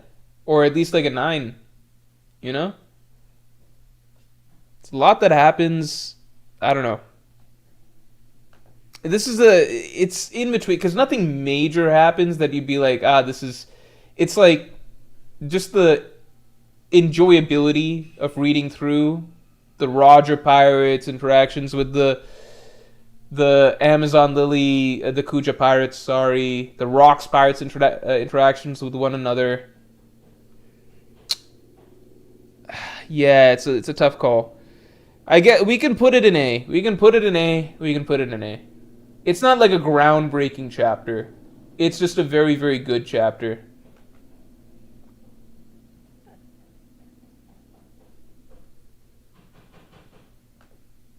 It's certainly one of my favorites of the flashback. The bar. Yeah, some more Roger Pirate. What happens here? Let's use the key. Roger Pirate stirring up mayhem. Tensions grow between Herald and world government. Shaki opens up her bar. Okay, so this might be our first, like, nothing crazy chapter of the flashback. Yeah, we get some giant stuff. Yeah, we see Garp and Sengoku and Kong and them talking. Shaki opens the bar. I'd say this might be a B. This might be a B, maybe. I mean, it might just be an A because people think it's cool. Like, it's part of the Rocks flashback. But this is either an A or a B. This is the first part of the flashback where nothing... It's still just cool seeing so many interactions, you know? So many of the interactions are fun, interesting to read. For context, here are some others that have made the A tier, right?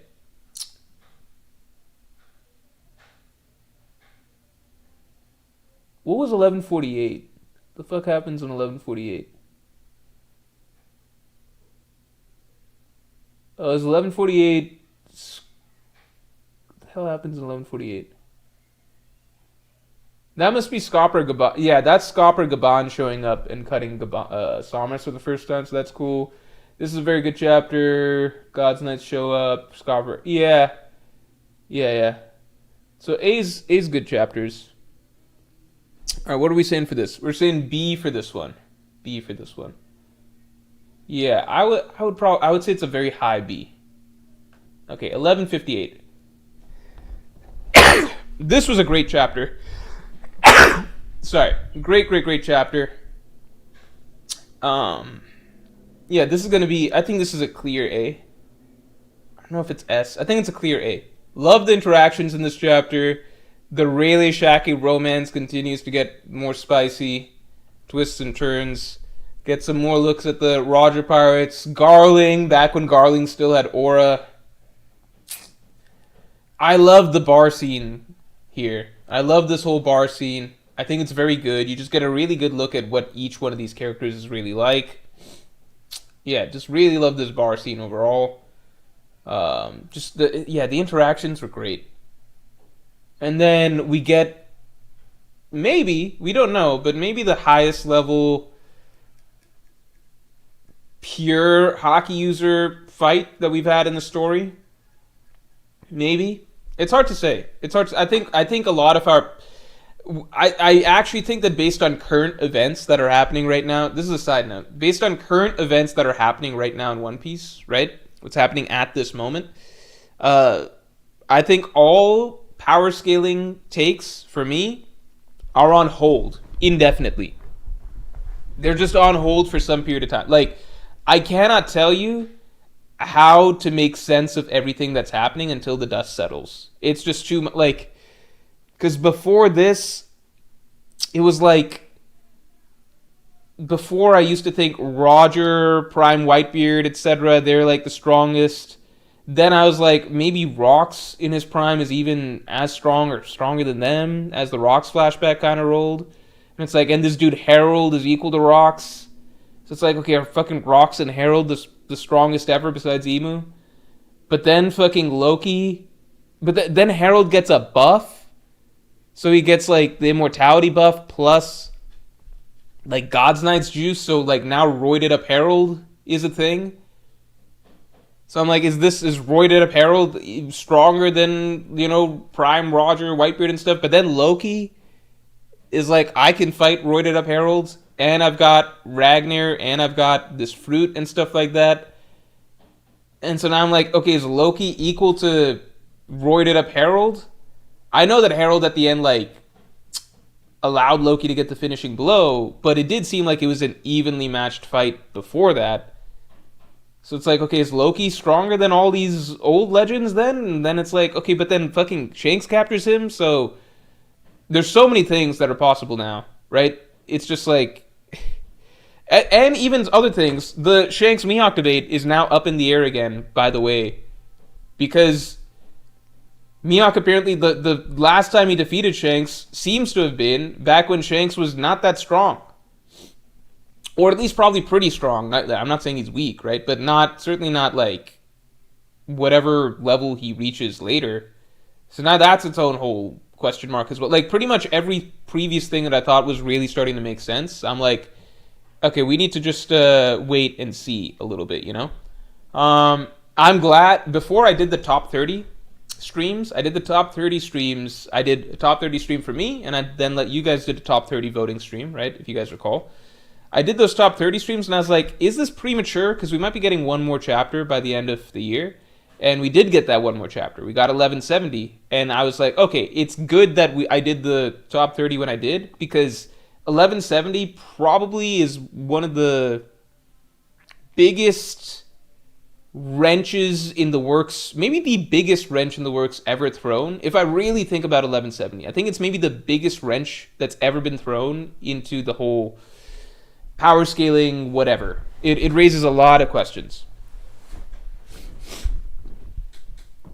Because there's a few ways that it either goes two ways. Like, one, it's kind of like, okay, Harold and Rox were just never as strong as we thought. It's just that everybody else hadn't reached their primes yet or something like that, right? So that's possible. The other end of the spectrum is that they are as strong as we thought, and it's just that Loki is really something fucking broken and ridiculous. And by the way, that's very, very possible. Because you look at, like, Loki's whole... The only reason readers doubt Loki is because we haven't heard that much about him in outside world context, and just the rule in One Piece is basically, like... If you... Like, Oda tends to really hype up or make a big deal out of characters that are a big, like, really strong, well in advance, right? Like, Oda's hyping up the admirals, he's hyping up the Yonko years in advance, yada yada. Loki's a dude that, like, nobody had fucking mentioned his name besides, like, Chiffon about a marriage thing, you know? Nobody had ever talked about him until all of a sudden we got to the arc. So, but just looking at, like, Oda's introduction of Loki from birth, right, being basically this unprecedented freak of nature in One Piece, and it's kind of like, okay, if Oda were to design a character that is supposed to break the power scale, wouldn't this be a reasonable way to do it, which would be showing that literally from birth they're, like, copying things that Kaido later does as an adult.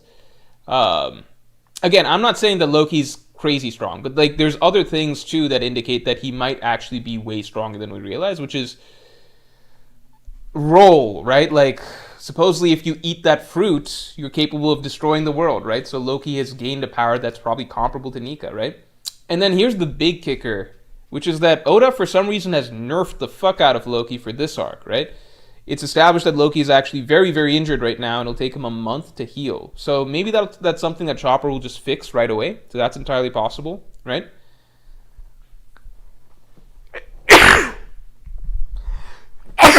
But the other possibility is that Oda needed to nerf Loki because Loki is that strong. So there's just two, like, again, either on one end of the spectrum, Rock's Herald maybe not as strong as we thought. Other end of the spectrum, Loki is, like, crazy fucking strong and set to be stronger than the old legends, right? Which is also possible, right? Same way Luffy's set to surpass the old legends. Why can't there be another character that's kind of a rival figure that could do that too? So that's the other end of the spectrum. But then it also raises the question of, like, well, then what does that say about Shanks?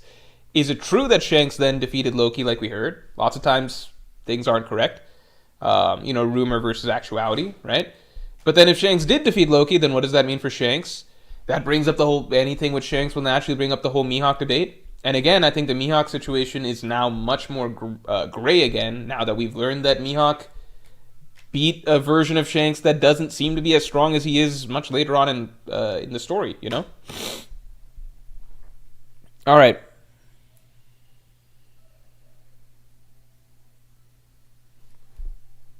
The Pew Treviso says, Morge, the only reason you're doubting him is because Shanks can't be 2 tiers above Roger. I would say that's a big part of it. That is a big part of it. I don't think that would put Shanks 2 tiers above Roger, but, like, if we're just messing around with this, right, I would imagine that Prime Roger, like, before this, I would say before 1170, here's how I imagine things. I thought that Prime Roger, Prime Rocks, Prime Whitebeard, Prime Herald, Prime Garp, they're all in the same tier, okay? At their best, they're all about in the same ballpark, okay? Herald is buffed, so Herald is now above that tier, right? And then Loki basically seemed to be equal to buffed Herald. Herald ultimately let him win, right? And now if Shanks straight up defeats that version of Loki, that doesn't mean that Shanks is a whole other tier above Loki.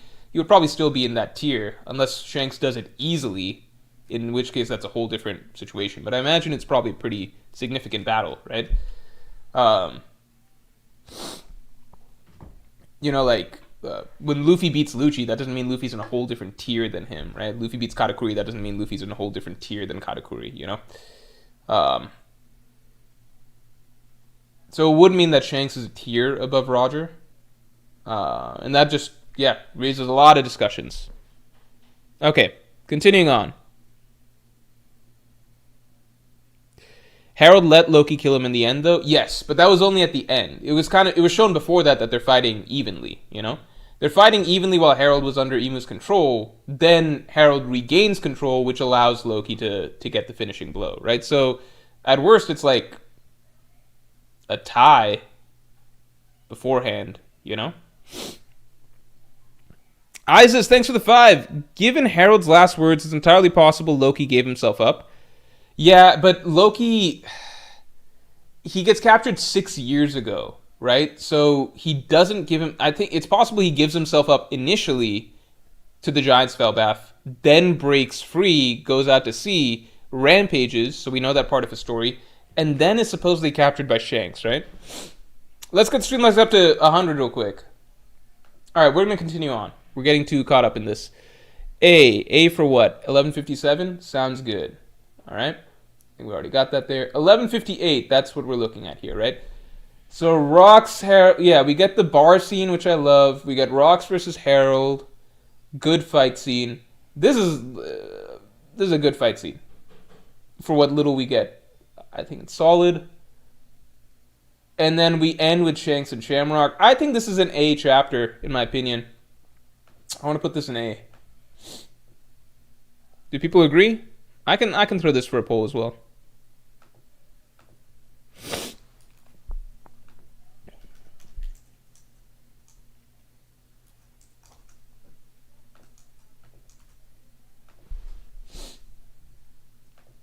Yeah, 1158. You get the bar scene, Rox and Harold fight, Shanks and Shamrock revealed. I think that chapter is a lot of juice. Yeah. A. Nothing insane, right? S is insane. 1159. Oh, yeah. This is good shit. This is a great chapter. This is a great chapter. I feel like this could be an S tier chapter. I feel like we might be about to go on a run of S tier chapters.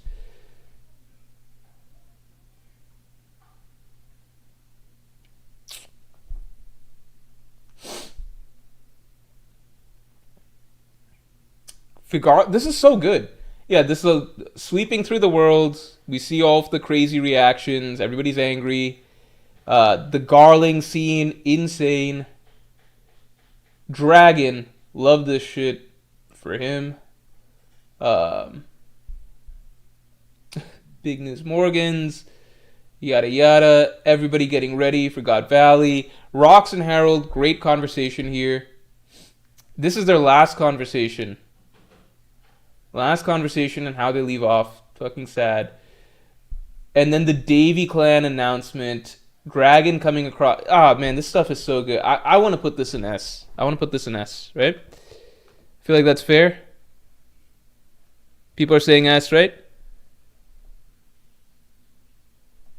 I'm just going to put this in S. If people have issues with that, let me know. I have a feeling 1160 is also S.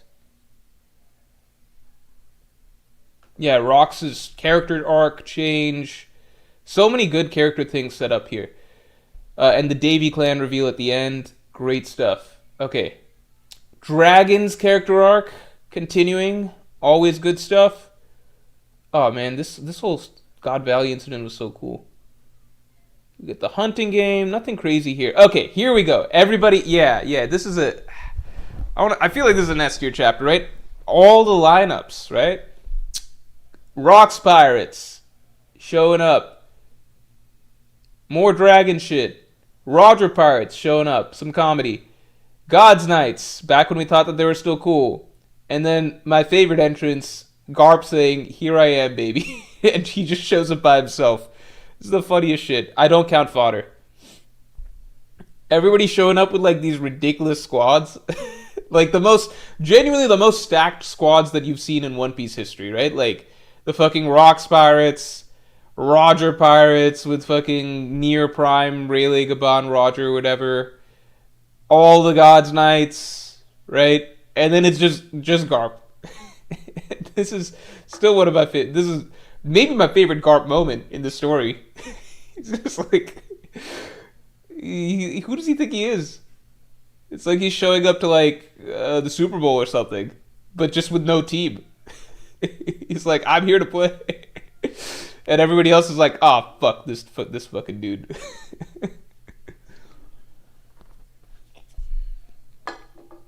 All right. Is this an A or an S? I feel like it's an S, right? We might have too many S's shortly. Grizzly Adams, thanks for the 5. Always good to see you, man. Unless characters like Shanks, Roger, Rox, and Harold aren't swordsmen for some contrived reason, despite no visual difference between them and Zoro. What is this? Is this the Mihawk discussion? Here's the thing. I think how did I say this? All those characters you mentioned are swordsmen, right? Um, Mihawk. The reason that right now the reason that I have him above Shanks is because of a Vivre card that says he's the world's strongest swordsman in both actuality and title, right? Makes it very clear. Vivre cards are very tenuous, though. If that's the only thing, because now it's getting worrisome, because now it seems like the strongest character that Mihawk has ever defeated is like Shanks from the period of time that this flashback happened, right?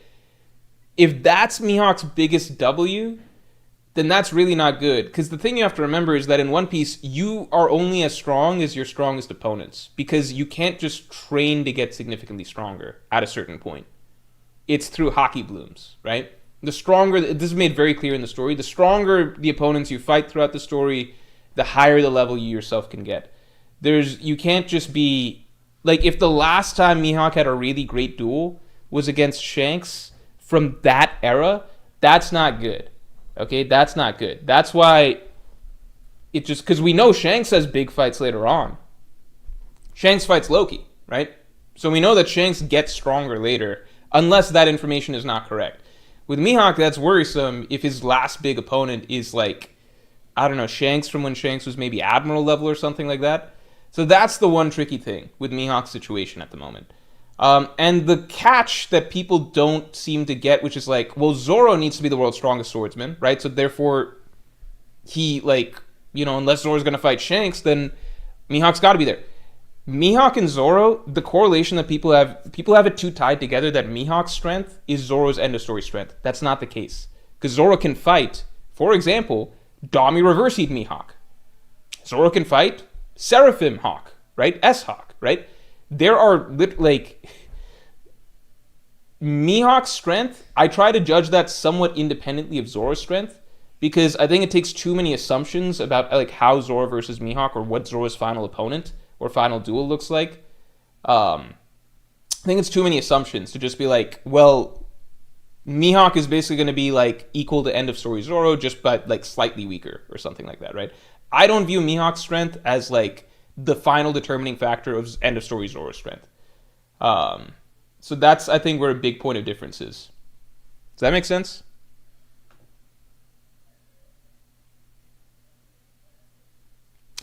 Yeah, so for example, Kenny says, didn't you argue that Mihawk is over Shanks because it would be diminishing Zoro's dream if he beats him and there's an actual stronger swordsman than Mihawk? Yes, but that was a long time ago. That is before Dami Reversi became a thing, and that is before the Seraphim were a thing, if you go look at when that video came out. So, again, there's two options for Zoro.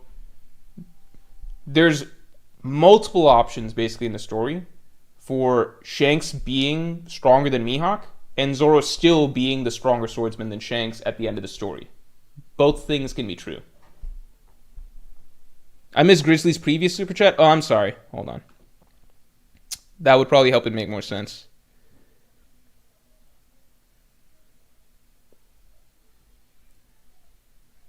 Okay, Grizzly Adams previously said, Mihawk still has to be the world's strongest swordsman. Per God Valley, there are no magic spells available to hockey users mid-combat. Knots would require prep time.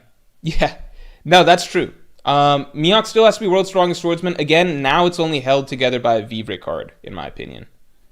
Which is, while I'll still give it to Mihawk at the moment, but now it's very tenuous because it's just, because people joked about the lack of feats and stuff and like the Vista stuff and everything like that. So that was a joke for a long time because we always knew that, look, Mihawk ultimately fought Shanks, right? We know that. We know they had duels and Mihawk's the one who came away with the title. All of that is now in trouble because it seems like it was from a much weaker version of Shanks. And that's not a good look if that's Mihawk's biggest win, you know? Because it's your, like, in the One Piece verse, you're only as strong as your best win. Because that's how hockey kind of works, you know? Unless you're just, like, naturally, like, a monster, like Harold or something like that, where, like, no one's equal to you from the beginning. For most characters, right, like, that's not the case with Shanks, Mihawk, or whatever. Like, they're competing with one another, your hockey grows through combat, yada, yada.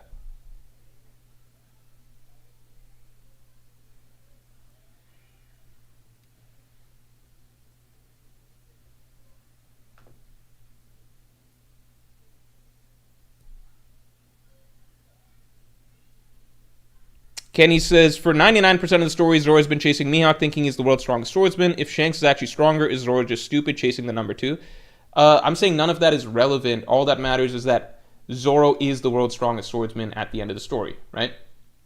If Zoro fights Dami Reverse Heat Mihawk or Seraphim Hawk, as long as the final opponent Zoro fights and surpasses puts him as world's strongest swordsman, that's all that matters, right? Dami Reverse Heat Mihawk could be stronger than Shanks.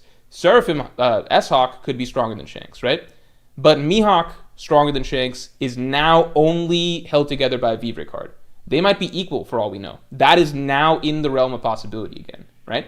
I'll still give it to Mihawk because of the Vivre card, but I need to see what happens in the next couple chapters because it's not a good look for Mihawk as a character if his biggest win is like Elbaf Shanks. That's just not good. Like, at that point, I would be hoping that Zoro gets something stronger than that for his final opponent. You know what I mean?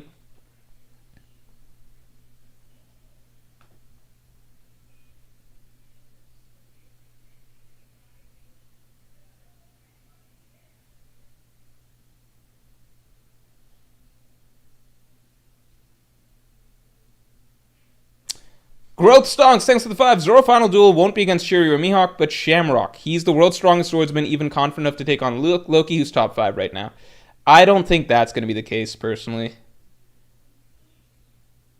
Only thing that Isis says, only thing that might save Mihawk is low diff in Green Bull. I just don't know if people have enough stocks in Green Bull to even... Because, like, we already saw Shanks just basically defeat Green Bull by doing nothing. So if Mihawk even fights Green Bull, it's not really going to mean anything. Like, even if he low diffs him, because Shanks basically zero diffed him. I don't know why Zoro fans are getting upset. This is the thing that always confuses me about Zoro fans getting upset when it comes to the Mihawk-Shanks debate. Zoro's final strength is not Mihawk's final strength, or like Mihawk's prime strength. Those are two separate things. Zoro is supposed to be stronger than Mihawk at the end of the story. He's supposed to be stronger than Mihawk. That's the whole point. I don't get why people are like, so you think if Zoro beats Mihawk or something and then Zoro's weaker than Shanks, then Zoro's not actually the world's strongest swordsman and nobody would write that? No.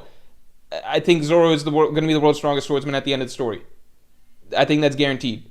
I think it is now, the further that we've gone in the story, as it turns out, it doesn't actually matter if Mihawk himself is the world's strongest or not. Because Oda has opened up other routes for Zoro to have a harder challenge than Mihawk as he is right now. Again, Dami Reverse Heat Mihawk or Seraphim Hawk. Dami Reverse Heat Mihawk or S-Hawk. And if you feel like both of those two things are bad writing, that's not really relevant because, like, there's lots of things that happen in One Piece that aren't necessarily the best writing, right? I'm just saying that those two options are open, right? Those two options are open.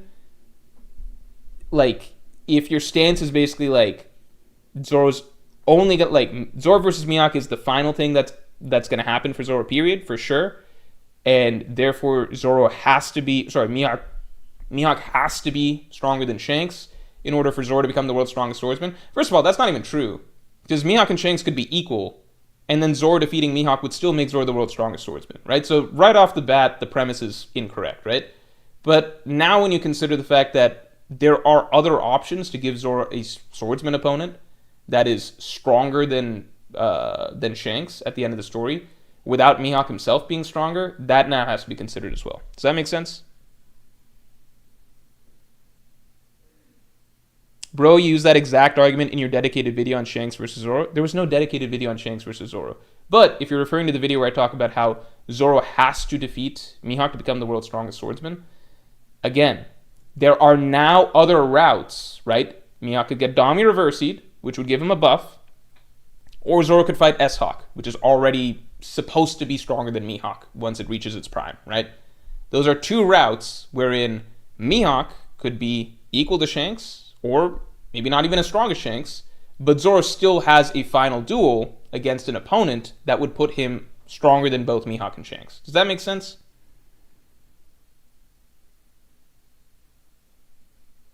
Mihawk is already called the world's strongest swordsman in the manga, so it's not exactly hinging on a Vivre card.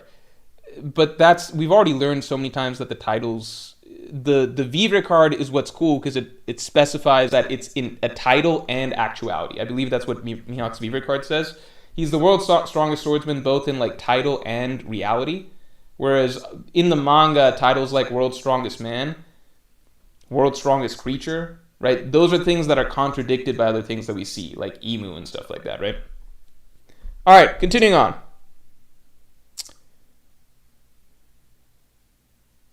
If Mihawk dies and Zoro only beats adult Dami Reversi Seraphim Mihawk, will that count? I mean, that would be stronger than Mihawk, so that should count.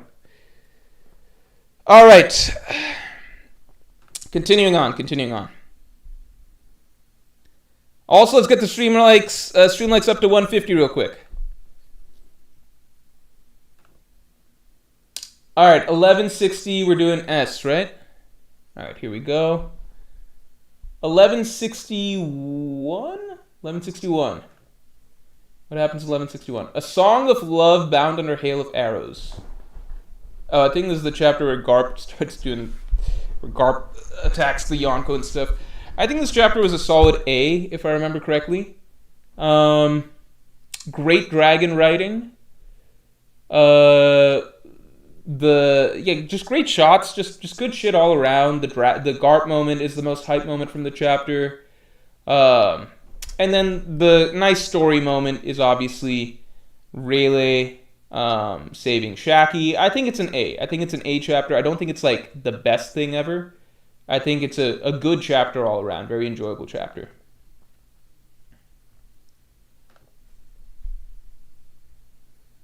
All right, 1162. We get this stuff. Garp finally having some realization. Oh, this chapter. This is a phenomenal chapter. This is an S tier chapter. This chapter is an S tier chapter. This chapter is an S tier chapter. Next chapter is an S tier chapter. The next chapter is the one with the team attack on Emu. Nothing to be said there. Let's get on to 1164. All right, here we go.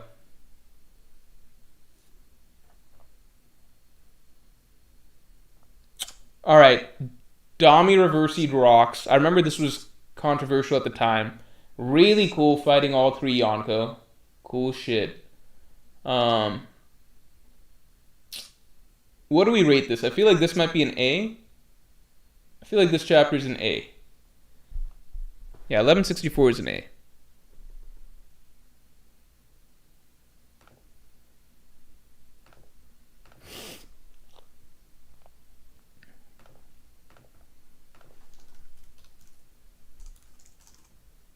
I'll give the B option, but I don't think it's possibly a B. It's either S or A. I think some people didn't like Rocks getting Dami Reversied, so I put in an option for that, but I think it's clearly either an S or A. Actually, I think it was an S. I think this was a really good chapter. I think it's next chapter that's probably a bit more controversial. So I agree. I'll put an S. Rocks versus the Yonko was really cool. I think it's next chapter that people are a little bit more shifty on. So, we've got the battle, right? The battle, there's not much to talk about. It's it is the big battle. It's the big battle. It basically comes down to how you feel about it. 1165. I think it has to be an S or an A, right?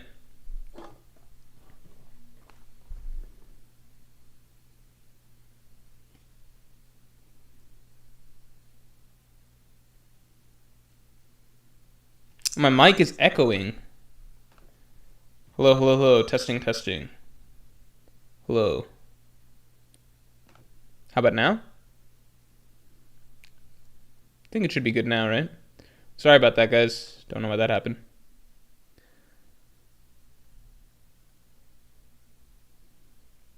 All right.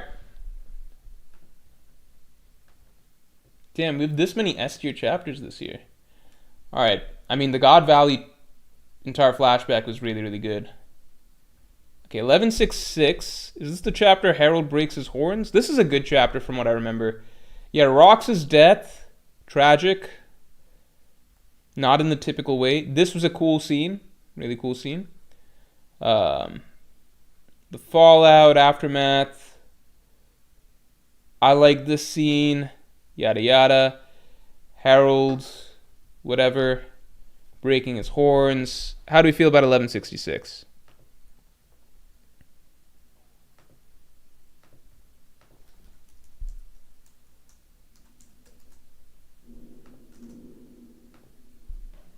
I think it's not an S. I don't think it's a D, so it's somewhere in the middle. Oh, some people feel like it's an S. I don't think this is an S chapter. I think it's a good chapter, though. Yeah, I'm going to go ahead and put an A. I think it's a good chapter.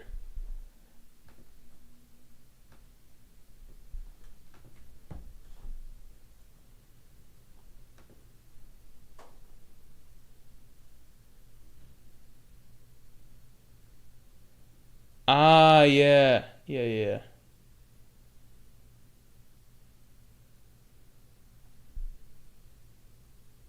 And this is what we were talking about earlier with this is when each of them are implied to be at their primes, right? When they each look like this, I guess.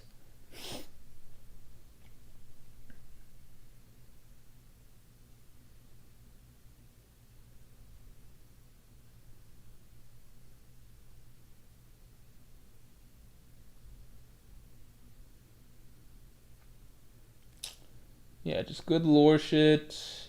Ah, yeah, even Fisher Tiger stuff. Yeah, this stuff is interesting. Shanks, Shamrock. Yeah, what do we feel about this? What do we feel about this?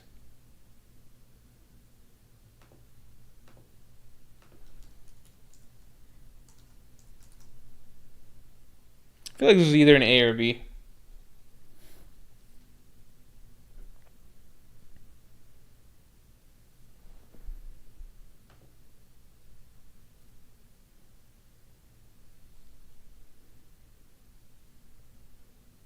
People think this is S?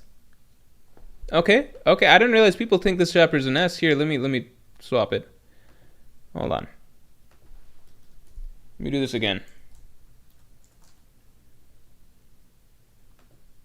I didn't realize people felt like this was an S chapter.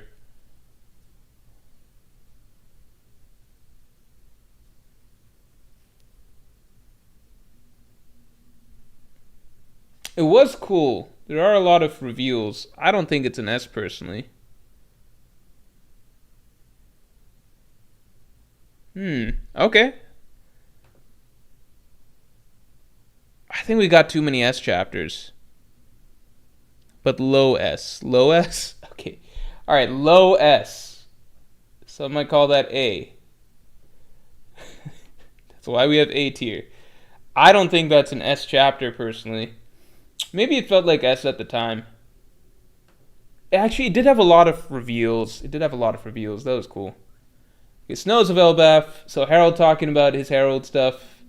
Ida dies. Good scene. Harold becomes a true God's Knight. Harold gets controlled. Harold is stupid. What do we call this chapter?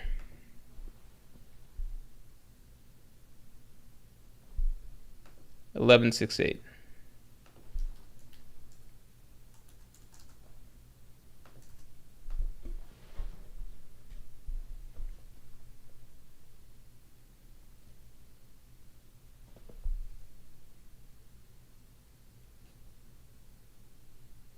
Harold IQ downscale. That's funny. Yeah, I would lean A with this. Good chapter. But not groundbreaking.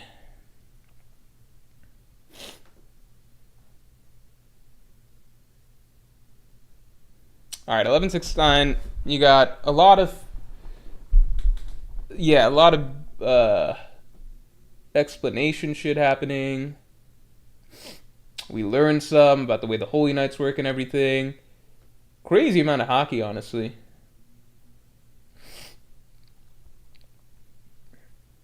This is a good chapter. Yeah, this is a good chapter. This chapter is really cool, actually. I find this Herald stuff pretty cool when it starts going off.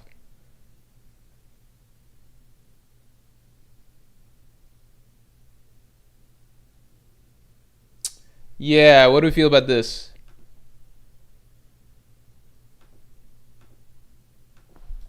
1169.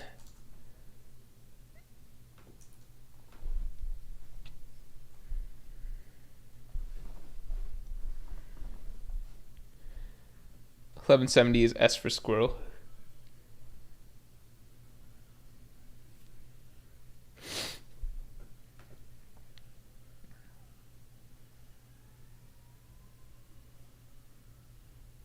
Okay, A. I would agree.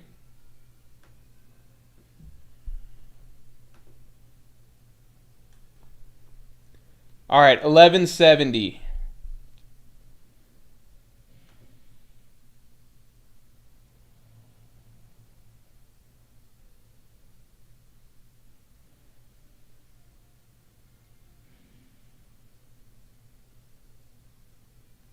Yeah, 1170. I feel like it's a cool chapter. I feel like it's fast.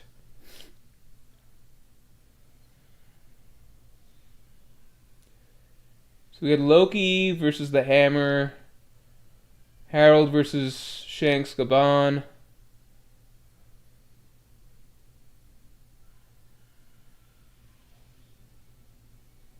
Loki versus, yeah, Hammer continues. Then the Hammer accepts him, I guess. Then Loki eats the fruit because the squirrel lets him. Then Loki transforms. Then the Hammer eggs him on. Then we got Harold versus Loki. Then Harold takes back control. Then their final send off. Then the final blow. A lot happens in this chapter. Kind of flies by.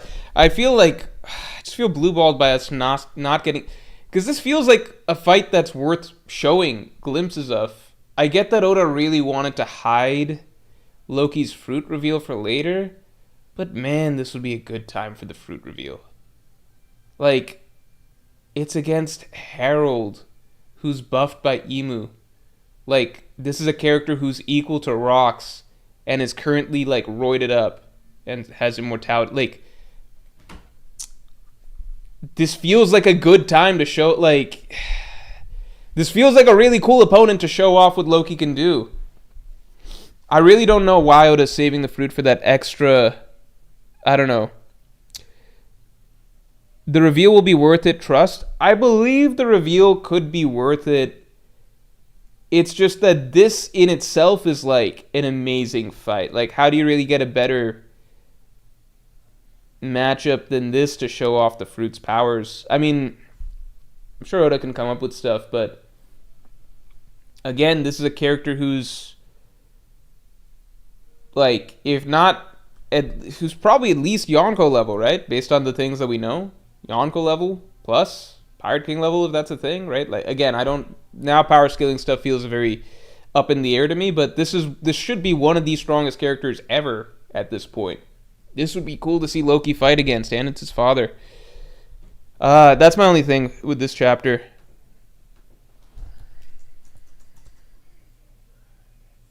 I think it's just either an S or an A, right?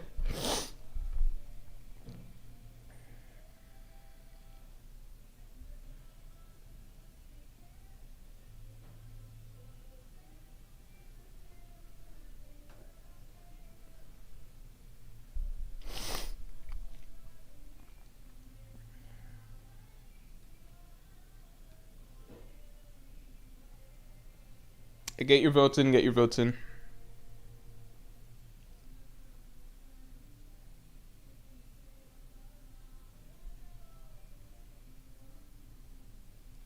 Eric says Oda never shows anything until it's the character's time to fight.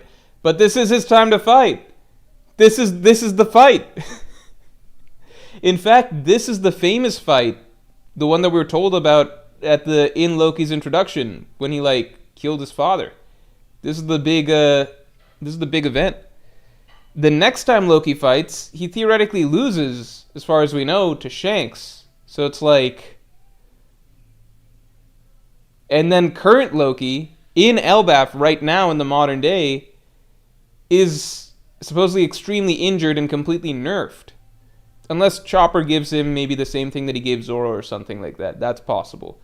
But it's just, I'm sure Oda has thought out what the right time is to let Loki fight, but it's just the next big fight on his record is an L, as far as we've been told, right? So that wouldn't be a fun place to debut it.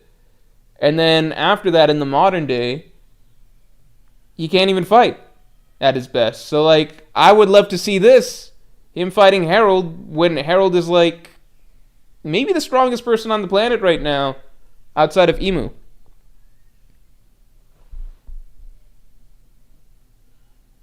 Alright, I guess we're putting this in S.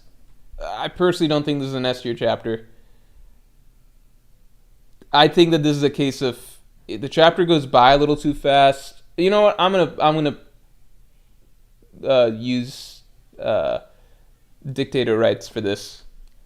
You guys got your way to vote for the vast majority of this, but I'm going to use dictator rights. I don't think that chapter is an S. I think it goes by... I think Oda crams in too many things into that fight between the whole explanation of the God's Knight's abilities and the secret to defeating him, that stuff happening over on the side, and Harold versus Shanks, Kaban, and the Giants.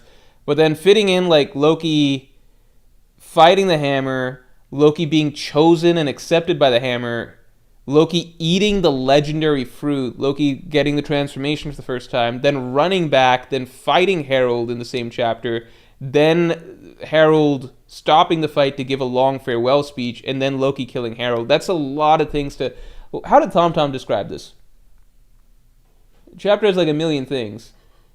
I guess you just summarized it in 3 bullet points. That's fair, but the amount of things, if you really break down the amount of significant events that happen in the chapter, it's a lot to tie into one chapter. I feel like the whole sequence could have carried more weight if it was allowed to spread a little bit longer, personally. All right. Why are there more S's than anything else? That just dilutes the S rank. I kind of agree. We could add in the SS tier now. We can add in the SS tier. Let's add in an SS tier. SS tier. What the hell? Why can't I? That's really weird. Okay. Let's try this. Okay, can I write here? What the fuck? All right. You know what? Fine. I can write here. So I'll make this, and then we'll just bump this up a few notches. Wait. Can I write here? Okay. All right. We're going to change the colors because I like the normal flow of colors. That's just a me thing. Probably could have done this an easier way, but it is what it is. Yeah, we'll do an SS tier. I think that is warranted. Okay. So if I were to say off the bat, 1138 I think is SS. So SS is all-time great chapters. I think 1150 could be SS. Emu's arrival. I feel like 1155, the story of rocks, could be SS. I feel like 1159 is SS. I think 1162 and 1163 are SS. And then... is 1164? No, I think that these are SS. I think this is fair.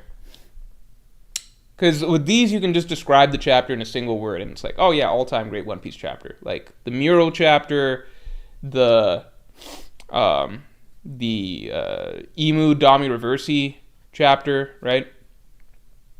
Where Emu first reveals that ability and starts fighting for the first time. 1155, maybe not. 1155 is really cool because this is the chapter where, like, Rox's whole story, like him confronting Emu and everything like that, I feel like that belongs in SS.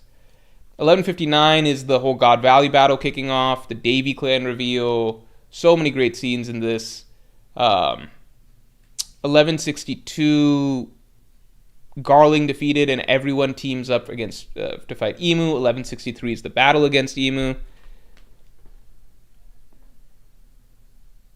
1150 is not SS. I think 1150 is like, was a huge deal. Garp and Roger versus Rox is not SS because that's a controversial fight.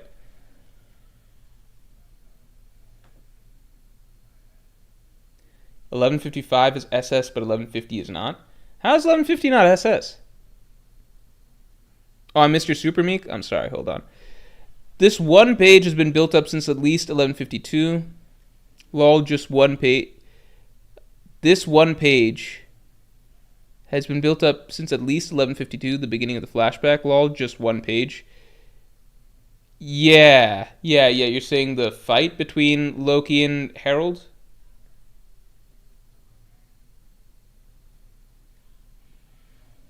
Yeah, it's an S year. Average chapter is S and A. Yeah, it's just there was a lot of good One Piece this year.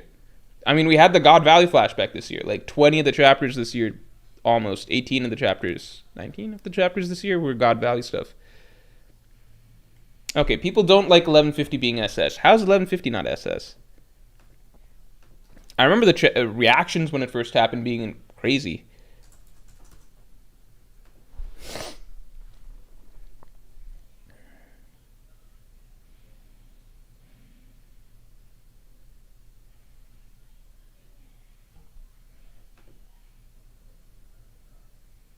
Okay. Yeah, get your votes in. We're going to vote on chapter of the year after this, but I think we all know what's going to win.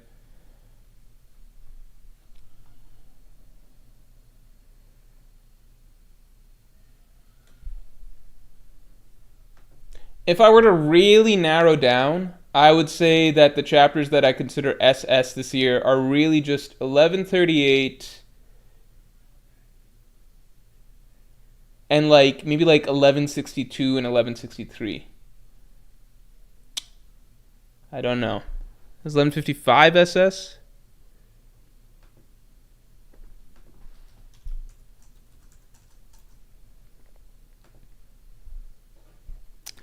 Justin, thanks for the 5. Compared characters to Harold's well-meaning actions, and the good people try to play ball with evil in the hopes of a better outcome, like Nami. Ah, yeah, Nami and Arlong. That's true. I think Harold's issue is that he also just straight up... Nami at least knew who she's dealing with, but it was the only option. I think Harold severely underestimated the world government from start to finish. Okay, 1155 is staying. Cool. What about 1159? Is there anything that I need to bump up, first of all? I think everything else is where it should be.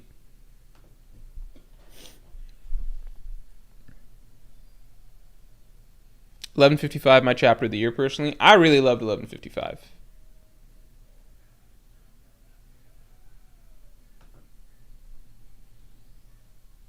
Okay, people feel like $11.59. Get your votes in.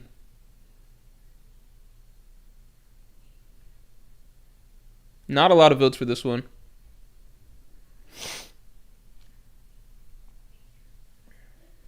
People want 1159 dropped is what it looks like. We can do that. We can drop 1159. I think 1159 is great. What is going on here? Something's going on. Okay, there we go. Here, we can do that. 1162 and 11... I feel like 1162 should stay, right?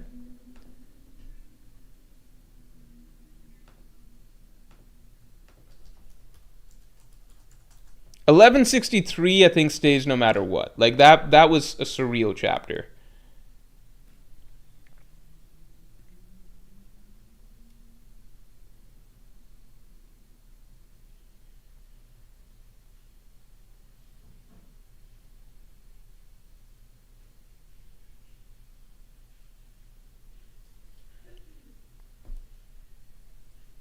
(1162) ends with it has Garling defeat. Kaido steals Big Mom's fruit. Rocks defeats Garling, and it ends with everybody lining up to team up against Imu together. Like, Imu arrives at the end of the chapter, and everybody lines up to fight him.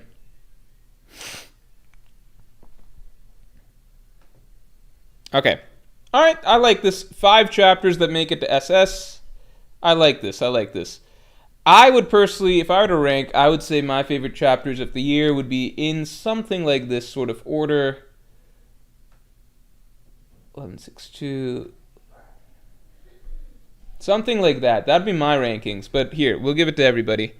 What is the chapter of the year?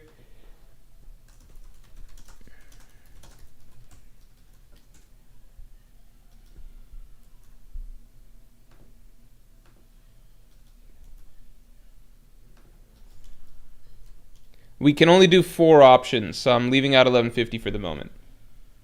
I have a feeling 1150 is not going to win, so there's not really any point to include that, just because 30% of people wanted it in the S.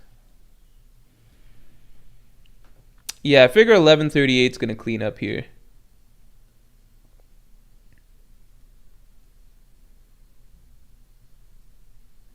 Okay, it wasn't overwhelming. It's got over 50% of the vote now. Yeah, that seems about right. This makes sense.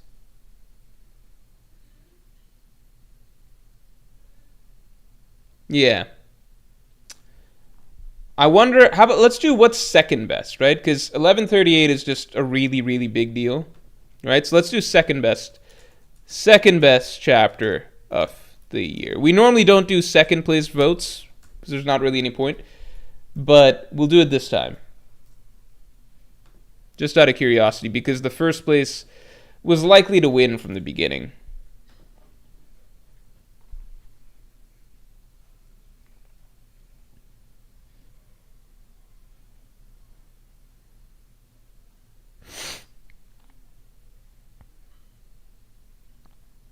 Mural bias, yeah.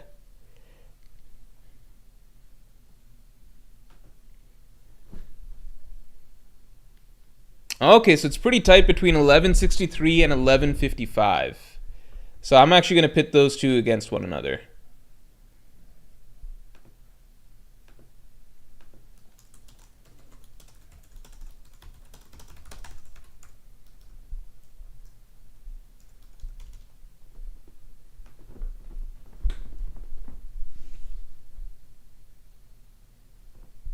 Man, Rocks had some cool chapters.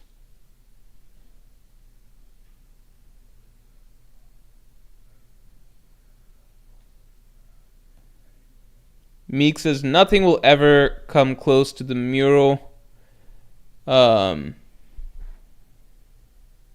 till we get to the One Piece itself. That's possible.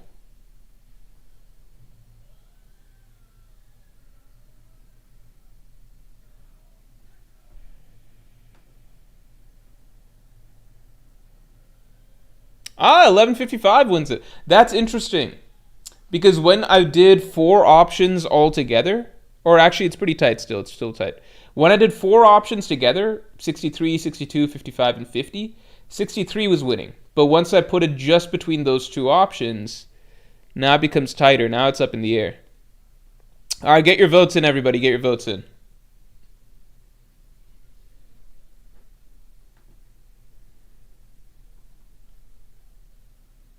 All right, it's pretty tight.